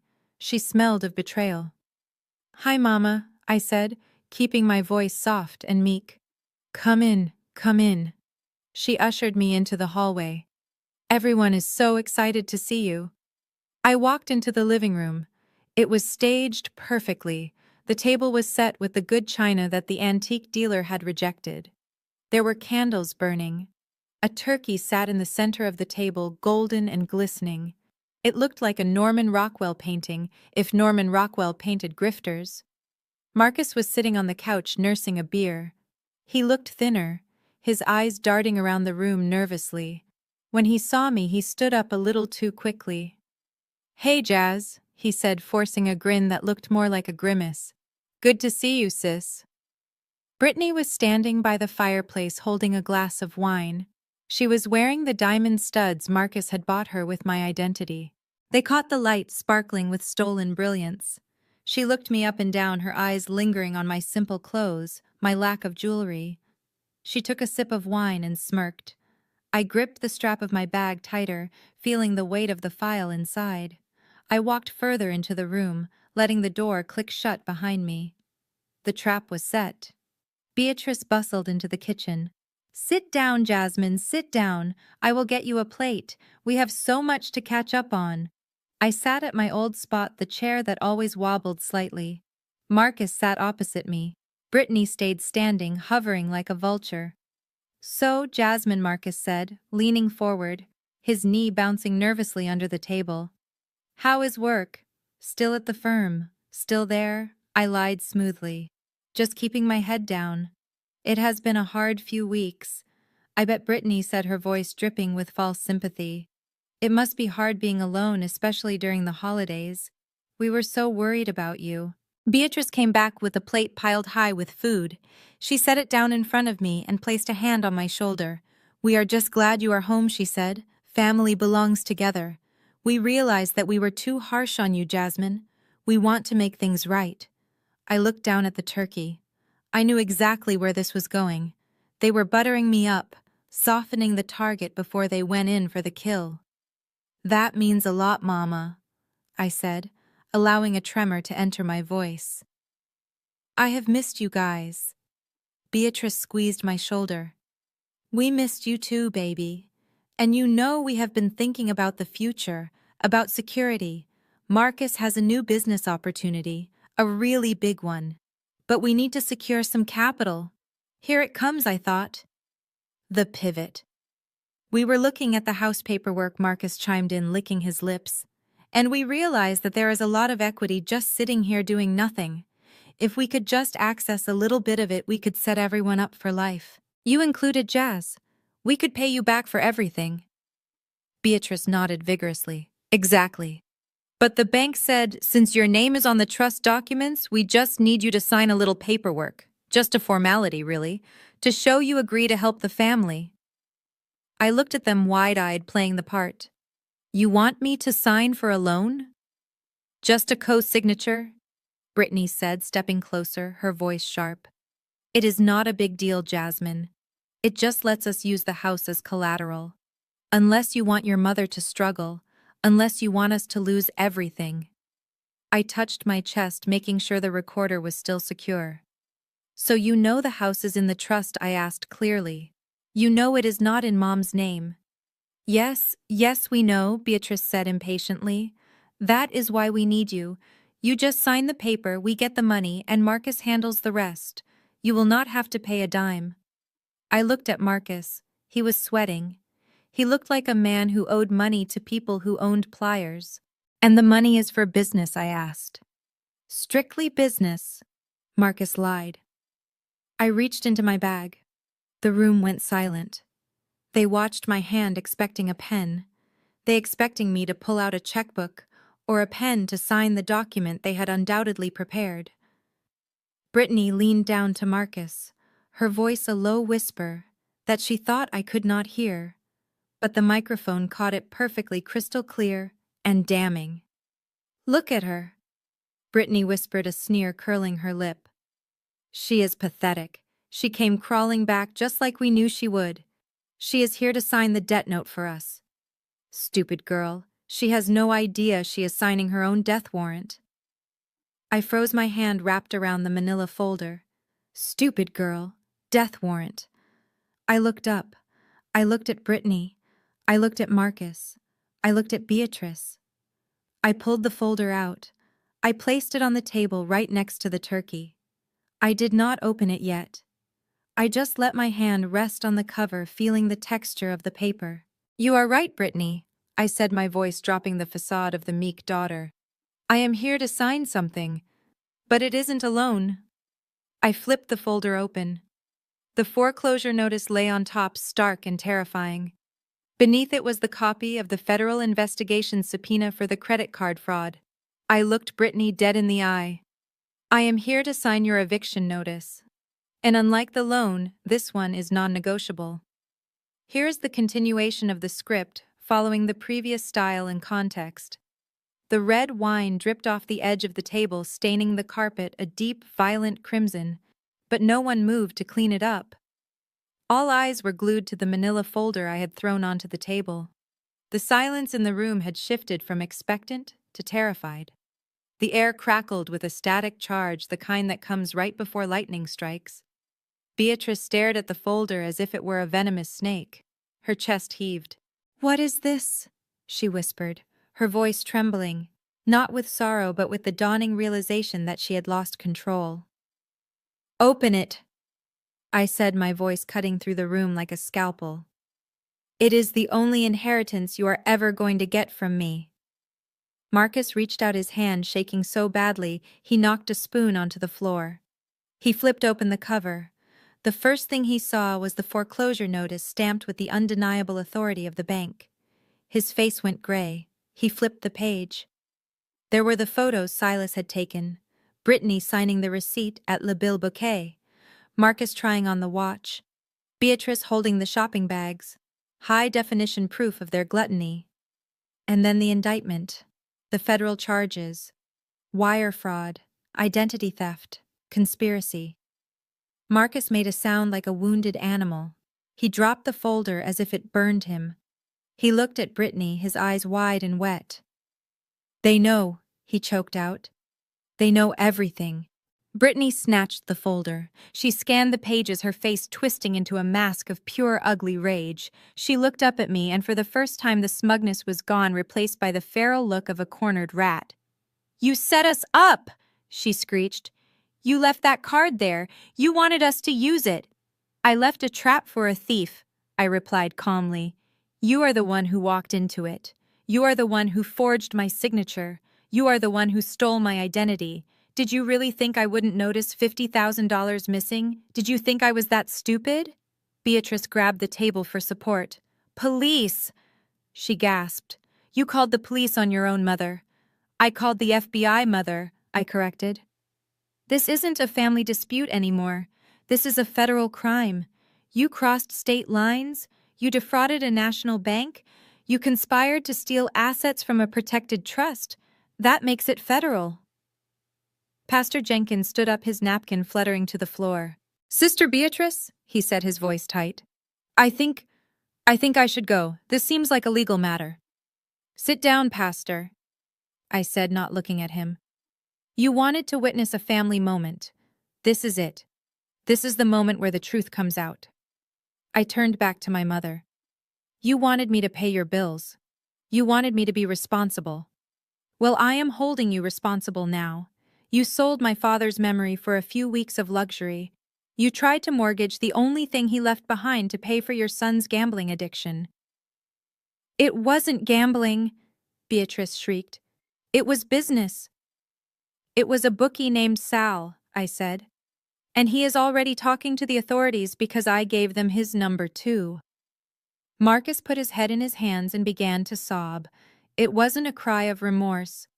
It was the cry of a man who knew his toys were being taken away. "You can't do this," Brittany hissed. "We have rights. We are family." "You have the right to remain silent," I said. "And I suggest you use it." I looked at my watch. "Because the agents I spoke to said they would be here by dessert. And look at that." I pointed to the grandfather clock in the corner. "It is time for pie." As if on cue, the heavy thud of car doors slamming echoed from the street outside. Blue and red lights began to flash through the sheer curtains, painting the dining room in a chaotic strobe light disco of consequences. Beatrice ran to the window. She pulled back the curtain and let out a wail that made the hair on my arms stand up. "They are here. Oh God, they are here." I picked up my purse. I adjusted my cardigan. I looked at the red plastic plate sitting in front of me, empty and cheap. "I think I will skip the pecan pie, Mother," I said. "I have lost my appetite." I walked to the front door. Behind me, the chaos was absolute. Brittany was trying to run out the back door. Marcus was frozen in his chair. Beatrice was on her knees praying to a god she had ignored until she needed a bailout. I opened the door to the cool night air. 2 SUVs were pulled up to the curb. Agents in windbreakers were walking up the path, their faces grim and professional. "Ms. Davis?" the lead agent asked. "That is me," I said. "They are inside. The evidence is on the table. And be careful with the blonde one. She bites." I walked past them down the driveway, past the peeling paint and the overgrown grass. I got into my Honda Civic. I didn't look back. I didn't need to see them in handcuffs to know it was over. I had broken the cycle. I had burned the bridge. And as I drove away, leaving the flashing lights in my rearview mirror, I realized that for the first time in my life, I wasn't just surviving. I was free. The mortgage document felt light in my hand, almost weightless for something that carried so much destruction. Beatrice was watching me with hungry eyes, her hands clasped together in a mockery of prayer. She was waiting for the scratch of the pen that would save her reputation and doom my financial future. Beside her, Marcus was practically vibrating with anticipation, his eyes locked on the paper, as if it were a winning lottery ticket. Brittany swirled her wine, her lips curled in a smirk that said she thought she had won, that she had outsmarted the quiet sister who paid the bills. I looked at the paper one last time, reading the terms that would enslave a person for 30 years. Then I opened my hand. I did not throw it, I did not tear it. I simply let gravity do the work. The document fluttered down, drifting through the stagnant air of the dining room, before landing face down on the dirty carpet right next to Beatrice's expensive shoes. The sound of the paper hitting the floor was softer than a whisper, but in that room it sounded like a gunshot. Beatrice's smile faltered. Her eyes darted from the paper to my face, confusion warring with the anger that was always simmering just beneath her skin. "Pick that up, Jasmine," she hissed, her voice low and dangerous. "Pick it up and sign it. Stop playing games. We have guests." I leaned back in my chair, crossing my arms over my chest. "I am not playing games, Mother," I said, my voice steady and cool, filling the corners of the room. "And I am not signing that paper. Not because I am stubborn, not because I am mean, but because I cannot legally sign a mortgage for a property that does not belong to you." Beatrice laughed, a sharp bark of a sound that lacked any humor. "Do not be ridiculous," she said, looking around the table for support. "This is my house. Your father built this house. I have lived here for 40 years. Of course it is my house." I reached for the first folder, the blue one, that had been sitting under the foreclosure notice. I opened it slowly, deliberately, letting them see the official seals and the government stamps. "You lived here, Mother," I corrected her, "but you stopped paying for the privilege a long time ago. Do you remember 3 years ago when you started throwing away those envelopes with the red stripes? The ones from the county tax commissioner. You told Marcus they were just scams. You told Daddy not to worry about them." Beatrice went pale, the rouge on her cheeks standing out like bruises. "I paid those," she stammered. "I gave Marcus the money to go down to the courthouse." I looked at Marcus. He shrank into his chair, refusing to meet anyone's gaze. We both knew where that money had gone. It had gone to a crypto wallet that no longer existed. "You did not pay them," I said. "And the county does not care about your intentions, Beatrice. They care about their money. After 2 years of non-payment, they put the house up for auction on the courthouse steps. It was a Tuesday morning. It was raining. I was there. The room was so quiet you could hear the hum of the refrigerator that I had paid to repair. The wealthy cousins were exchanging glances, their discomfort palpable. They had come for a family reunion and found themselves at an autopsy. I bought the tax lien," I continued, my voice devoid of emotion. "I bought the debt you owed to the county. And then I waited. I waited the full 12-month redemption period required by Georgia law. I waited for you to notice. I waited for you to try and save your home. But you were too busy buying hats and pretending to be rich to notice that the roof over your head was being sold out from under you." Brittany set her wine glass down a little too hard. "What does that mean?" she asked, her voice shrill. "What does a tax lien mean?" "It means, Brittany, that when the redemption period expired without payment, I foreclosed on the right of redemption," I said, turning my gaze to her. "I finalized the process 6 months ago. I did it quietly. I did it through a holding company so you would not know it was me. I wanted to see how long you would keep pretending." I pulled a document from the folder and slid it across the table. It slid over the tablecloth, stopping right in front of the pastor. He looked down at it. It was a deed under power. "The owner of this house is not Beatrice Davis," I said clearly.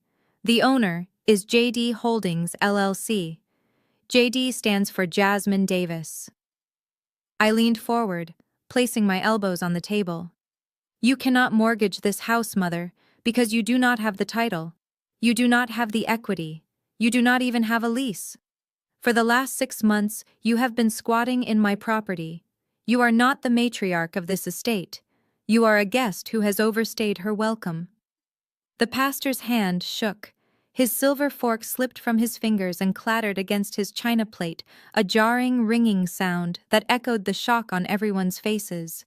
He looked at the deed, then at Beatrice, then at me. He looked like a man who realized he had been praying for the wrong side. Beatrice stood up so fast, her chair tipped over backward, crashing onto the floor. Her face was a mask of pure, unadulterated fury. She slammed her hands onto the table, rattling the silverware. "You are a liar," she screamed, her voice shredding the polite atmosphere of the dinner. "You are a liar, Jasmine. You are trying to humiliate me in front of my family. You think you can just walk in here with your fake papers and your fancy suit and steal my house. I birthed you. I raised you. This is my house. It will always be my house." She grabbed the deed from in front of the pastor and tried to rip it. But the paper was thick, heavy cardstock and her hands were shaking too badly. She crumpled it instead, throwing it at me. It bounced off my chest and landed in my lap. "It is not a lie, Mother," I said, smoothing the paper out calmly. "And tearing up a copy does not change the public record. You can go down to the courthouse tomorrow if you want. You can look it up in the deed book. Volume 412, page 60. It is all there. Beatrice Davis Grantor, J.D. Holdings, LLC grantee. Consideration paid $54,000 in back taxes and fees." Brittany looked at Marcus. Marcus looked at the floor. They were doing the math. They were realizing that the equity they had planned to steal the money they had promised to the loan sharks simply did not exist. They had been trying to rob an empty vault. "You tricked us," Brittany whispered, her face draining of color. "You let us think we had a way out. You let us invite everyone here. You let us spend the last of the credit card limit on this dinner thinking we would get a payout." "I did not trick you," I said. "I gave you enough rope. I watched you tie the knot. I watched you step up onto the chair. And now I am just kicking it away." Beatrice was hyperventilating now, clutching her chest, gasping for air. This was usually the part where I would rush to her side, where I would get her water, where I would promise to fix everything just to make her stop hurting. But I sat still. I watched her performance with the detached interest of a critic watching a bad play. "It is not true," she wailed, looking at her wealthy sister, hoping for a savior. "Tell her she is lying, Lucille. Tell her she cannot do this to her mother." Aunt Lucille looked at the deed lying on the table. She looked at the foreclosure notice. She was a woman who understood money, who understood property. She knew what a deed looked like. She slowly shook her head. "It looks legal," Beatrice Lucille said, her voice quiet and apologetic. "It is stamped and notarized. If she bought the tax lien and you didn't pay it back, she owns the house. That is how the law works." Beatrice let out a sound that was half scream, half sob. She looked at me with eyes full of hatred. "You stole it," she hissed. "You stole my life." "I saved it," I snapped back, my voice finally rising, matching her intensity. "I saved this house from strangers. If I hadn't bought that lien, an investor would have kicked you out 3 years ago. I let you stay. I paid the insurance. I paid the repairs. I let you play pretend because I hoped that maybe, just maybe, you would treat me with a shred of decency. But you didn't. You treated me like a bank account. You treated me like a doormat. And tonight you tried to trick me into signing a loan to pay for your son's mistakes." I stood up, gathering my files. "The time for mercy is over, Mother. You are not the victim here. You are the architect of your own disaster." I looked at the pastor, who was wiping sweat from his forehead with a napkin. "I am sorry to ruin your dinner, Pastor," I said. "But I think you should say a prayer for this family. They are going to need it, because they are about to be homeless." I turned to walk away, but Brittany lunged across the table, her fingernails aiming for my face, a desperate feral attempt to hurt the person who had exposed her. Brittany lunged across the table, her fingers curled into claws, desperate to tear the smirk off my face, but she never made it. Marcus, seemingly waking up from his stupor, grabbed her by the waist and hauled her back. She thrashed against him, screaming obscenities that would have made a sailor blush, her mask of southern gentility completely dissolved into the raw panic of a trapped animal. I did not flinch. I did not step back. I stood my ground, smoothing the front of my cardigan as if I had just brushed off a speck of dust. "Sit down, Brittany," I said, my voice cutting through her screams like a blade. "You are going to want to see this." I walked over to the 60-inch television, the one I had bought them years ago, the one Marcus had been staring at when the lights went out. I pulled a small HDMI cable from my bag and plugged it into my phone. The screen flickered to life, casting a harsh blue glow over the dining room. Beatrice looked up, her eyes red and swollen, her hands trembling as she clutched a napkin. "What are you doing?" she whispered, her voice barely audible over the sound of Brittany's heavy breathing. I did not answer. I simply swiped my screen. The first image appeared on the giant TV. It was crisp, high definition, taken by Silas just days ago. It showed Marcus and Brittany walking out of Phipps Plaza. They looked triumphant. They were holding shopping bags like trophies, their heads thrown back in laughter. The logo on the bags was unmistakable. Louis Vuitton. I swiped again. There was Beatrice trying on a silk scarf at the Apple store, looking at her reflection with vanity that bordered on sin. I swiped again. The receipt from the day spa. $500 for a couple's massage while they claimed they could not afford electricity. "You told me you were broke," I said, looking at Marcus, who was staring at the screen with his mouth open. "You told me you needed money for business. You told me you were desperate. But this does not look like desperation to me, Marcus. This looks like a shopping spree. This looks like theft." Marcus sank into the sofa, his face pale. "That is not what it looks like," he stammered, but the lie died on his lips. The evidence was glowing in front of him, 10 feet tall. I swiped to the next image. This one was a close-up of a receipt from Tag Heuer. $3,800. I looked at Marcus's wrist. He instinctively covered the watch with his other hand, but it was too late. Everyone had seen it. The wealthy cousins were whispering now, pointing at the screen and then at Marcus. The pastor looked like he was about to be sick. I swiped to the final image. The room went deadly silent. It was the photo of Brittany at the French bistro Le Bilboquet. The candle was lighting her face, making her look almost angelic if not for the pen in her hand. And there, magnified on the 60-inch screen, was the receipt. The signature was clear. It was not Brittany Davis. It was Jasmine Davis. Brittany stopped struggling. She stared at the screen, her eyes wide with horror. "That is not me," she tried to say, but her voice cracked. The diamond earrings she was wearing caught the light, the same diamonds listed on the invoice I pulled from the second folder. I walked over to her. I looked down at the handbag sitting on the floor next to her feet. It was the Gucci bag. The leather was supple and new. I leaned in close, invading her personal space until I could smell the fear radiating off her. "I hope you like that bag, Brittany," I said softly. "I really do. Because you should keep it very safe. It is not an accessory anymore. It is Exhibit A in a federal trial." Beatrice let out a low moan. She looked at the screen, then at me. "You tracked us," she whispered. "You watched us." I nodded. "I watched you steal from me, Mother. I watched you take my identity, my good name, the credit I built with 15 years of hard work, and treat it like your personal piggy bank. You spent $25,000 in 48 hours. Did you really think I wouldn't notice? Did you really think I wouldn't fight back?" I opened the second folder. I pulled out the credit card statements, the fraud affidavits, the police reports. I fanned them out on the table next to the deed. "This is not just a family dispute," I said, my voice rising, filling the room. "This is grand larceny. This is wire fraud. This is aggravated identity theft. And because the bank is headquartered in Delaware, you crossed state lines. That makes it federal."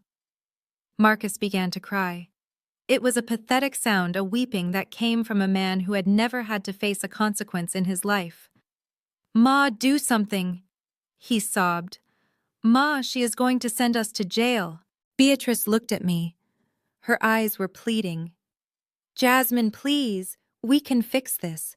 We will pay you back. We will sell the things. Just tell them it was a mistake. Tell them you gave us permission." I looked at her. I looked at the woman who had raised me, who had taught me to be strong, and then punished me for it. I felt nothing. The well of sympathy was dry. I pulled my arm away from her grasp. "It is too late for that," I said. "The fraud alert was filed days ago. The investigation is closed. The indictment is sealed. I cannot stop this train, Mother. I am the one who built the tracks." And then a sound cut through the heavy air of the room. At first it was faint, a distant wail rising and falling in the night. But it grew louder quickly. It was not the sound of a single police car. It was a chorus. It was the sound of consequences arriving at 60 miles per hour. Marcus ran to the window. He peered through the blinds. His face went white. "It is the cops," he yelled, his voice cracking. "It is the cops, and there are SUVs, black SUVs." The wealthy cousins stood up, knocking over their chairs. They scrambled toward the back door, desperate to distance themselves from the disaster. The pastor was already in the hallway, muttering prayers as he fumbled with the lock. Beatrice grabbed my shoulders, shaking me. "Stop them, Jasmine! Stop them right now! I am your mother!" "You stopped being my mother the moment you stole my name," I said, pushing her hands away. The siren stopped abruptly right outside the house, replaced by the heavy slam of car doors and the sound of boots on the pavement. The front door, which I had left unlocked, flew open. Damon walked in first. He looked calm, professional, a shark in a suit. He looked at the chaos in the room, the spilled wine, the crying family, the evidence on the TV screen. He looked at me and nodded.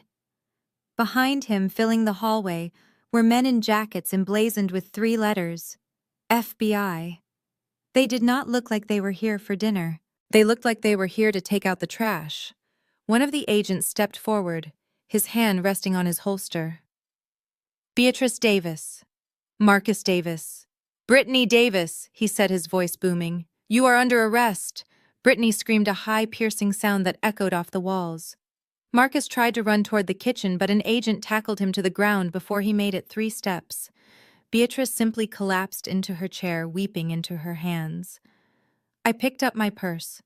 I looked at Damon. "It is all yours," I said. I walked past the agents, past my brother being handcuffed on the floor, past my mother sobbing my name. I walked out into the cool night air. The street was lit up with blue and red lights. Neighbors were standing on their porches watching the spectacle. I got into my car. I did not look back. I put the car in drive and pulled away, leaving the house on Magnolia Street behind me forever. The show was over.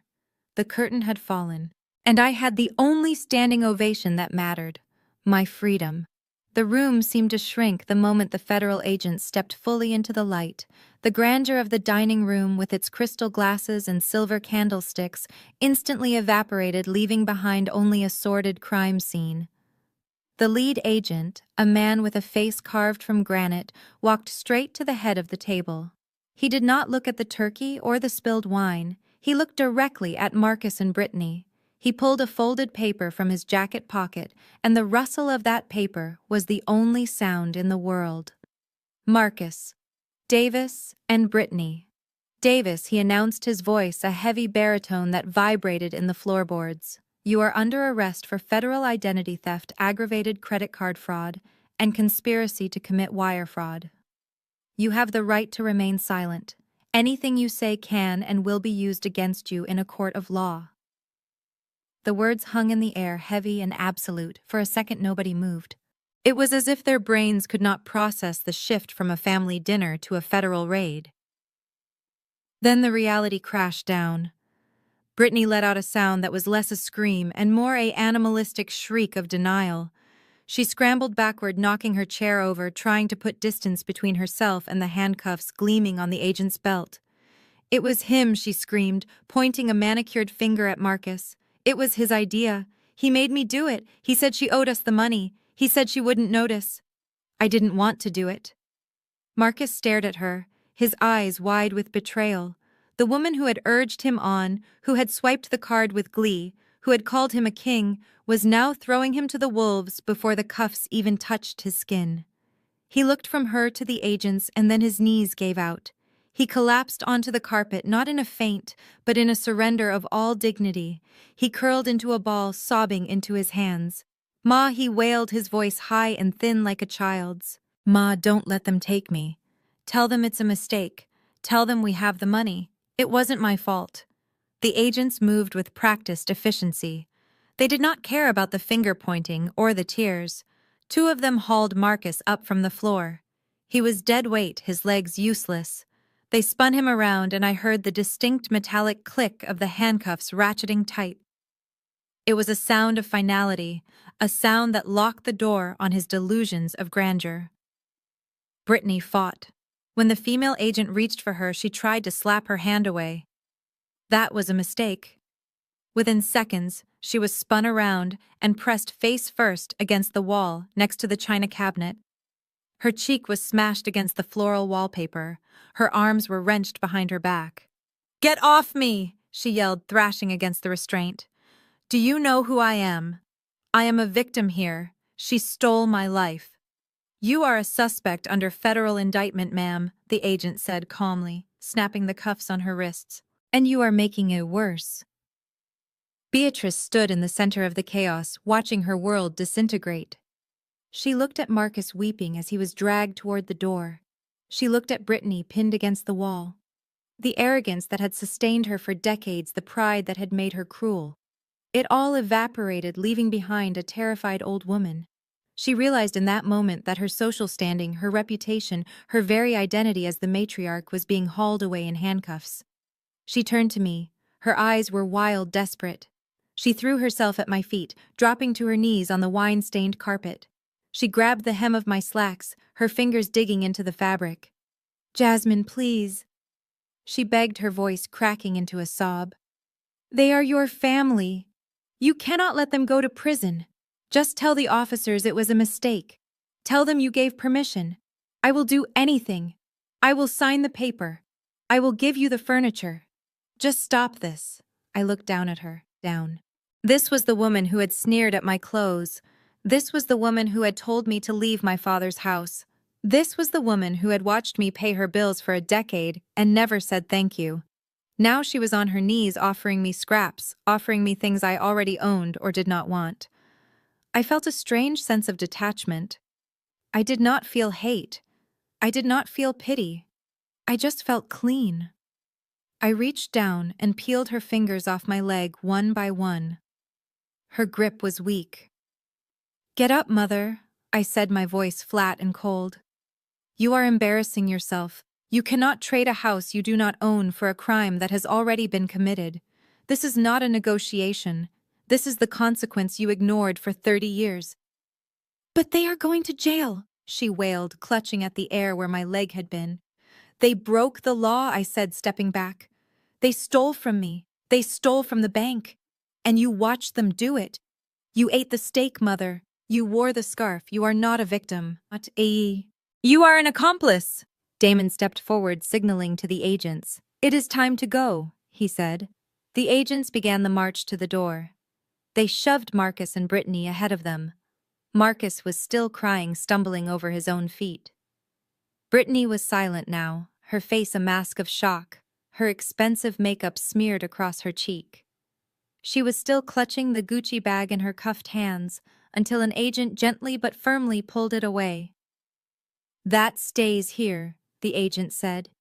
"It is evidence." I followed them out of the dining room, down the hallway where the family photos smiled down at the wreckage. We stepped out onto the front porch, and the night exploded with light.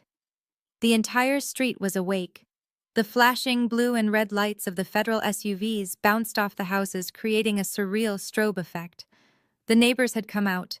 They were standing in their driveways, on their lawns, huddled in small groups. I saw Mrs. Higgins from next door, her hand over her mouth. I saw the man who walked his dog every morning, staring with wide eyes. And there, standing right by her mailbox, was Deaconess Williams, the woman whose opinion Beatrice valued above all else. Deaconess Williams was wearing her nightgown and a robe, her arms crossed over her chest. She watched as Marcus was shoved into the back of a government vehicle, his head bowed in shame. She watched as Brittany was guided into the second car, her head held high in a pathetic attempt at defiance. And then she saw Beatrice. Beatrice stumbled out the front door, wailing, clutching her chest. She looked disheveled, broken, and utterly disgraced. She locked eyes with Deaconess Williams. The deaconess did not wave. She did not offer help. She simply shook her head slowly, a judgment more damning than any verdict, and turned back toward her house. The shame hit Beatrice like a physical blow. She collapsed onto the porch step, covering her face with her hands, trying to hide from the lights, trying to hide from the eyes of the neighborhood she had tried so hard to impress. I walked past her. I walked down the driveway, my heels clicking on the concrete. I stopped by Damon's car. "Are you okay?" Jasmine Damon asked quietly. I looked back at the house. The front door was open, revealing the empty hallway. The lights were still on, illuminating the stage where the tragedy had played out. I looked at the police cars pulling away, their sirens chirping once as they navigated the narrow street. "I am fine," I said. "I am better than fine." I got into my car. I started the engine. I did not look at my mother weeping on the porch. I put the car in drive and merged into the street, driving past the neighbors, past the judgment, past the life I used to live. The rearview mirror was filled with red and blue lights fading into the distance. The nightmare was over. I was awake. The silence that descended on Magnolia Street after the last police cruiser turned the corner was heavier than the humid Georgia air. It was a physical weight pressing down on the manicured lawns and the dark windows of the neighbors who were still watching from behind their curtains. The blue and red strobe lights were gone, leaving only the harsh yellow glow of the porch light illuminating the wreckage of my family. Beatrice was still slumped on the concrete steps, her expensive dress pooled around her like a wilting flower. Her hands were covering her face, and her shoulders shook with silent tremors. Standing in the doorway looking like a ghost haunting his own life was my father, Otis. He looked small and frail, stripped of the dignity he had tried so hard to maintain in a house that never respected him. I stood at the bottom of the driveway, my hand resting on the cool metal of my car door. I could have left right then. I could have gotten in the car and driven back to my penthouse, back to the white tea scent and the city views. I had won. Marcus and Brittany were in custody. The fraud was exposed. The debt was revealed. But there was one piece of paper left in my bag, one final untied thread that needed to be cut before I could truly be free. I walked back up the driveway. The sound of my heels on the pavement made Beatrice look up. Her face was a ruin of smeared mascara and grief. When she saw me, her expression shifted from sorrow to a white-hot hatred that burned through the tears. "Are you satisfied?" She spat, her voice raspy and broken. "Are you happy now, Jasmine? You sent your brother to prison. You destroyed your family. I hope you are proud of yourself." I stopped at the foot of the steps looking down at her. I did not feel pride. I did not feel joy. I felt the clinical detachment of a surgeon removing a gangrenous limb. It had to be done to save the body, but it was still a messy, ugly business. "I am not happy, Mother," I said quietly. "I am just finished." I reached into my bag and pulled out the last document. It was a single sheet of paper folded in thirds. I extended it toward her. Beatrice stared at it, refusing to take it. "What is this?" she asked. "Another indictment. Another trap." "It is a notice to vacate," I said. Otis made a sound in the doorway, a low moan of despair. Beatrice snatched the paper from my hand and unfolded it. Her eyes scanned the legal text, the bold headers, the dates. "Eviction." She whispered the word, strangling in her throat. "You are evicting us." I nodded. "JD Holdings LLC is the owner of this property." I explained, my voice flat and professional. "As the owner, I have a liability to protect the asset. Tonight, federal crimes were committed on this property. Illegal activities involving fraud and theft. That is a violation of the implied terms of occupancy. I cannot have criminals living in my house." Beatrice scrambled to her feet, clutching the railing for support. "You cannot do this!" she screamed, her voice rising to a hysterical pitch that made the neighbor's dog start barking. "This is my home. I have lived here for 30 years. You cannot kick me out. I am your mother." You are a tenant at will, I corrected her. And you have violated the law. In the state of Georgia, that gives me the right to terminate your residency. You have 30 days. That is more than the law requires given the circumstances, but I am feeling generous. You have until December 20th to vacate the premises. 30 days, Beatrice wailed. Where are we supposed to go? We have no money. You know we have no money. You took the credit card. You took the house. You took everything. I took back what was mine, I said. As for where you go, that is not my concern. Maybe you can stay with Aunt Lucille. Or maybe you can ask the pastor for a room in the rectory since you donated so much of my money to the building fund over the years. Beatrice lunged at me but stopped short at the bottom step, her energy spent. She looked at me with a look of pure revulsion. You are a devil, she hissed. You are a cold, heartless, ungrateful child. I gave you life. I fed you. I clothed you. And this is how you repay me, by throwing me on the street like garbage. I looked at her calmly. You gave me life, Mother, but you spent the last 30 years trying to drain it out of me. You fed me scraps while you gave Marcus the feast. You clothed me in shame while you wrapped yourself in vanity. I do not owe you a roof over your head. I do not owe you a lifestyle you cannot afford. The debt is paid. I looked up at Otis. He was leaning against the doorframe, tears streaming down his weathered cheeks. He did not look angry. He just looked tired. So incredibly tired. I am sorry, Daddy, I said softly. Otis nodded slowly. He understood. He knew that he had made his choice years ago when he decided to stay silent. He knew that silence had a price, and the bill had finally come due. He turned and walked back into the empty hallway, disappearing into the shadows of the house he had lost. Beatrice was still screaming insults at my back, calling me names that no mother should ever call her child. Ungrateful, wicked, failure. But the words bounced off me. They were just noise now. The opinions of a woman who was no longer my landlord, no longer my master, no longer my problem. I turned and walked down the driveway for the last time. Damon was leaning against the hood of his car waiting for me. He had watched the whole exchange, his face impassive. He knew the law. He knew the necessity of the eviction. But even he looked a little weary from the sheer toxicity of the night. I stopped in front of him. I looked back at the house on Magnolia Street. It looked small now. It looked like just a pile of bricks and wood and bad memories. It did not look like a monster anymore. It just looked like a house. Is it done? Damon asked. It is done, I said. They have the notice. The clock is ticking. What do you want to do with the property? He asked. Once they are out, do you want to keep it as a rental? The market in this area is appreciating. It could be a good long-term hold. I shook my head immediately. The thought of owning that house, of having my name attached to that address for 1 second longer than necessary made my skin crawl. I did not want the equity. I did not want the profit. I wanted an exorcism. Sell it, I said. Damon blinked. You want to list it? I want it gone, Damon, I said, my voice hard. I do not care about the market value. I do not care about the profit margin.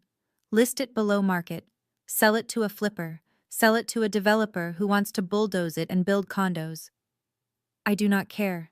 I just want my name off that deed. I do not want to own a single brick of that place. It smells like them. It smells like betrayal. Damon nodded, making a note on his phone. Understood. We will list it the day the 30 days are up. We will scrub the title and liquefy the asset. Good, I said. I opened the door to my Honda. I paused, looking at Damon. Thank you, Damon. For everything. He smiled a small, genuine smile. That is what you pay me for, Jasmine. But for the record, you are the scary one. I just file the paperwork. I got into the car and started the engine. I pulled away from the curb, leaving Damon and the police tape and the weeping woman on the porch behind me. I drove toward the highway, toward the city lights that were waiting for me. I rolled down the window and let the cold night air rush in, blowing away the scent of roast turkey and expensive perfume. I was alone. I had no parents. I had no brother. I had no sister-in-law. I was an orphan by choice. And as I merged onto the interstate and pushed the accelerator down, feeling the car surge forward, I realized that I had never felt more whole. The family tree was dead, but the root was still strong. I was the root. And now, finally, I had room to grow. 3 months later, the gavel hit the mahogany bench with a sound that signaled the end of the Davis family delusions. The courtroom was cold and smelled of floor wax and stale anxiety. Marcus and Brittany stood before the judge in matching orange jumpsuits, their designer clothes having been traded for state-issued polyester that fit poorly and scratched their skin. The judge, a stern woman who had zero patience for financial predators, read the sentence with a monotone finality that made it even more terrifying. 3 years in a federal penitentiary for aggravated identity theft and conspiracy to commit wire fraud, followed by 5 years of supervised probation and full restitution of the stolen funds. Marcus collapsed onto the defense table, burying his face in his hands, his shoulders heaving with the realization that his life as he knew it was over. He looked toward the gallery, searching for his mother, for anyone to save him, but the benches were empty, save for a few bored reporters and his weeping father. Beatrice was not there. She could not afford the bus fare to the federal courthouse downtown. Brittany did not cry. She stood rigid, her face hard and pale. As the bailiffs moved to shackle them, she turned to her lawyer, who pulled a thick envelope from his briefcase. She took it and slapped it down on the table in front of Marcus. "I am filing for divorce," she said, her voice devoid of the fake sweetness she had used to manipulate my family for years. "I am not spending my 30s waiting for a broke felon. You are useless, Marcus. You always were."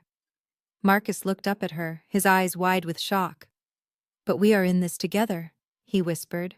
"No," Brittany sneered as the bailiff grabbed her arm. "You are in this alone. I was just along for the ride, and the ride is over." She turned and let herself be led away, leaving my brother sobbing over his divorce papers in handcuffs, a man who had lost his freedom, his wife, and his dignity in a single gavel strike. While Marcus and Brittany were being processed into the federal system, Beatrice and Otis were fighting a different kind of war in a cramped studio apartment on the south side of town. The apartment was a far cry from the Colonial on Magnolia Street. It was a single room with a kitchenette that smelled permanently of boiled cabbage and damp drywall. The carpet was thin and stained, and the window looked out onto a brick wall in an alleyway where stray cats fought at night. They had been evicted exactly 30 days after I served the notice. Damon had sold the house to a developer within a week for below market value just to be rid of it. The bulldozers were already scheduled to tear it down. Beatrice had managed to salvage only a few boxes of clothes and the fake antique china that no one wanted to buy. The social fallout had been swift and brutal. The news of the arrest had spread through their church community like wildfire. Deaconess Williams had personally called Beatrice not to offer support, but to inform her that she had been removed from the choir and the planning committee.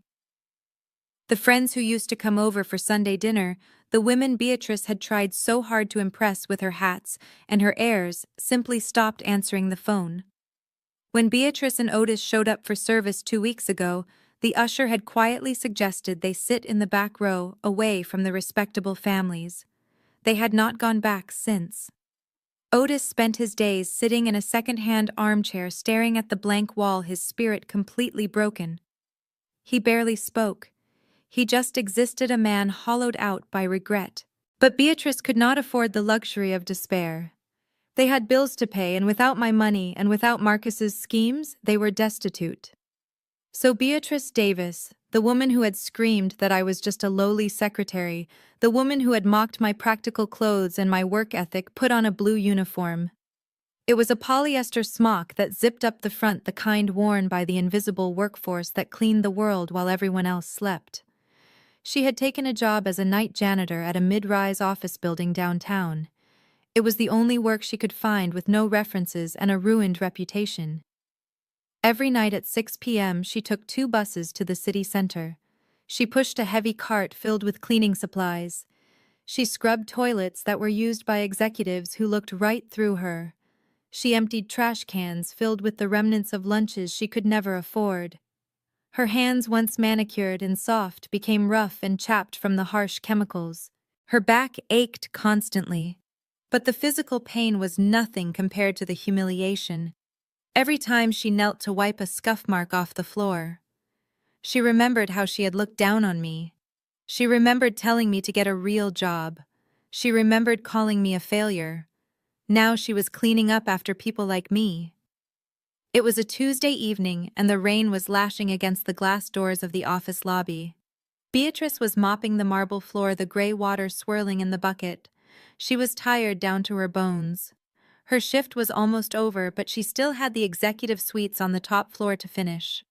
She took the service elevator up, the metal box rattling as it ascended. She pushed her cart down the silent hallway, the wheels squeaking on the plush carpet. She reached the waiting area outside the CEO's office. It was a beautiful space with leather chairs and a glass coffee table, arranged with fresh flowers and the latest business magazines. Beatrice began to empty the recycling bin. She moved mechanically, her mind numb. As she reached for a stack of papers to toss into her bag, something caught her eye. Lying on the coffee table was the newest issue of Forbes magazine. The cover was glossy and bright, illuminated by the soft, recessed lighting of the suite. Beatrice froze. Her hand hovered over the trash bag. She stared at the face on the cover. It was a face she knew better than her own. It was a face she had birthed, a face she had slapped, a face she had ignored. It was me. I was wearing a white power suit tailored to perfection. My hair was sleek and sharp. I was not smiling. I looked fierce. I looked unstoppable. I looked like a woman who owned the skyline behind me. The bold yellow text across the bottom of the cover read, "The Quiet Titan, Jasmine Davis, on forensic accounting, real estate, and building an empire from the shadows." Beneath that, in smaller text, "Young Entrepreneur of the Year." Beatrice dropped her trash bag. It hit the floor with a soft rustle. She reached out with a trembling hand and picked up the magazine. It felt heavy, expensive. She opened it. There was a 4-page spread. There were photos of my penthouse, photos of the commercial buildings I owned in Midtown, photos of me shaking hands with the mayor. The article detailed my rise from a modest background to a senior partner at a top firm. It talked about my investment strategy, my philanthropy, my ruthless efficiency in exposing corporate fraud. It estimated my net worth in the mid-8 figures. Beatrice read the words, her lips moving silently. She read about the daughter she had thrown away. She read about the wealth she had tried to steal pennies from, while millions were sitting right in front of her face. She read a quote from me in the second paragraph. "My success is built on self-reliance," I had told the interviewer. "I learned early on that you cannot depend on anyone to save you. Sometimes the people who are supposed to support you are the ones holding you back." Cutting that dead weight was the best business decision I ever made. Beatrice made a sound like a dying animal. It was a sob that started in her stomach and tore its way up her throat. She clutched the magazine to her chest, sinking down onto the plush carpet of the waiting area. She was surrounded by the trappings of wealth, the smell of leather and money, but she was just the janitor holding a picture of the life she could have shared. She rocked back and forth, tears streaming down her face, mixing with the smell of bleach on her uniform. She had traded a diamond for a piece of glass. She had thrown away a queen to protect a pawn.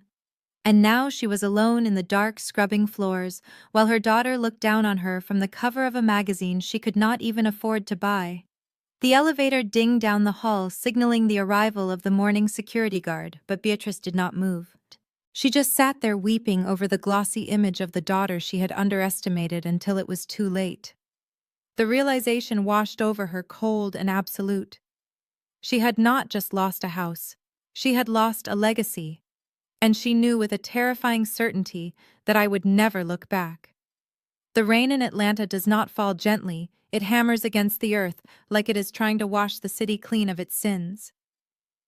It was a Tuesday evening 3 weeks after the sentencing, and the sky had opened up, turning the streets of downtown into slick rivers of oil and reflection. Inside the cabin of my Audi, the world was silent and dry. The climate control was set to a perfect 70 degrees, and the only sound was the soft, rhythmic thumping of the wipers clearing away the deluge.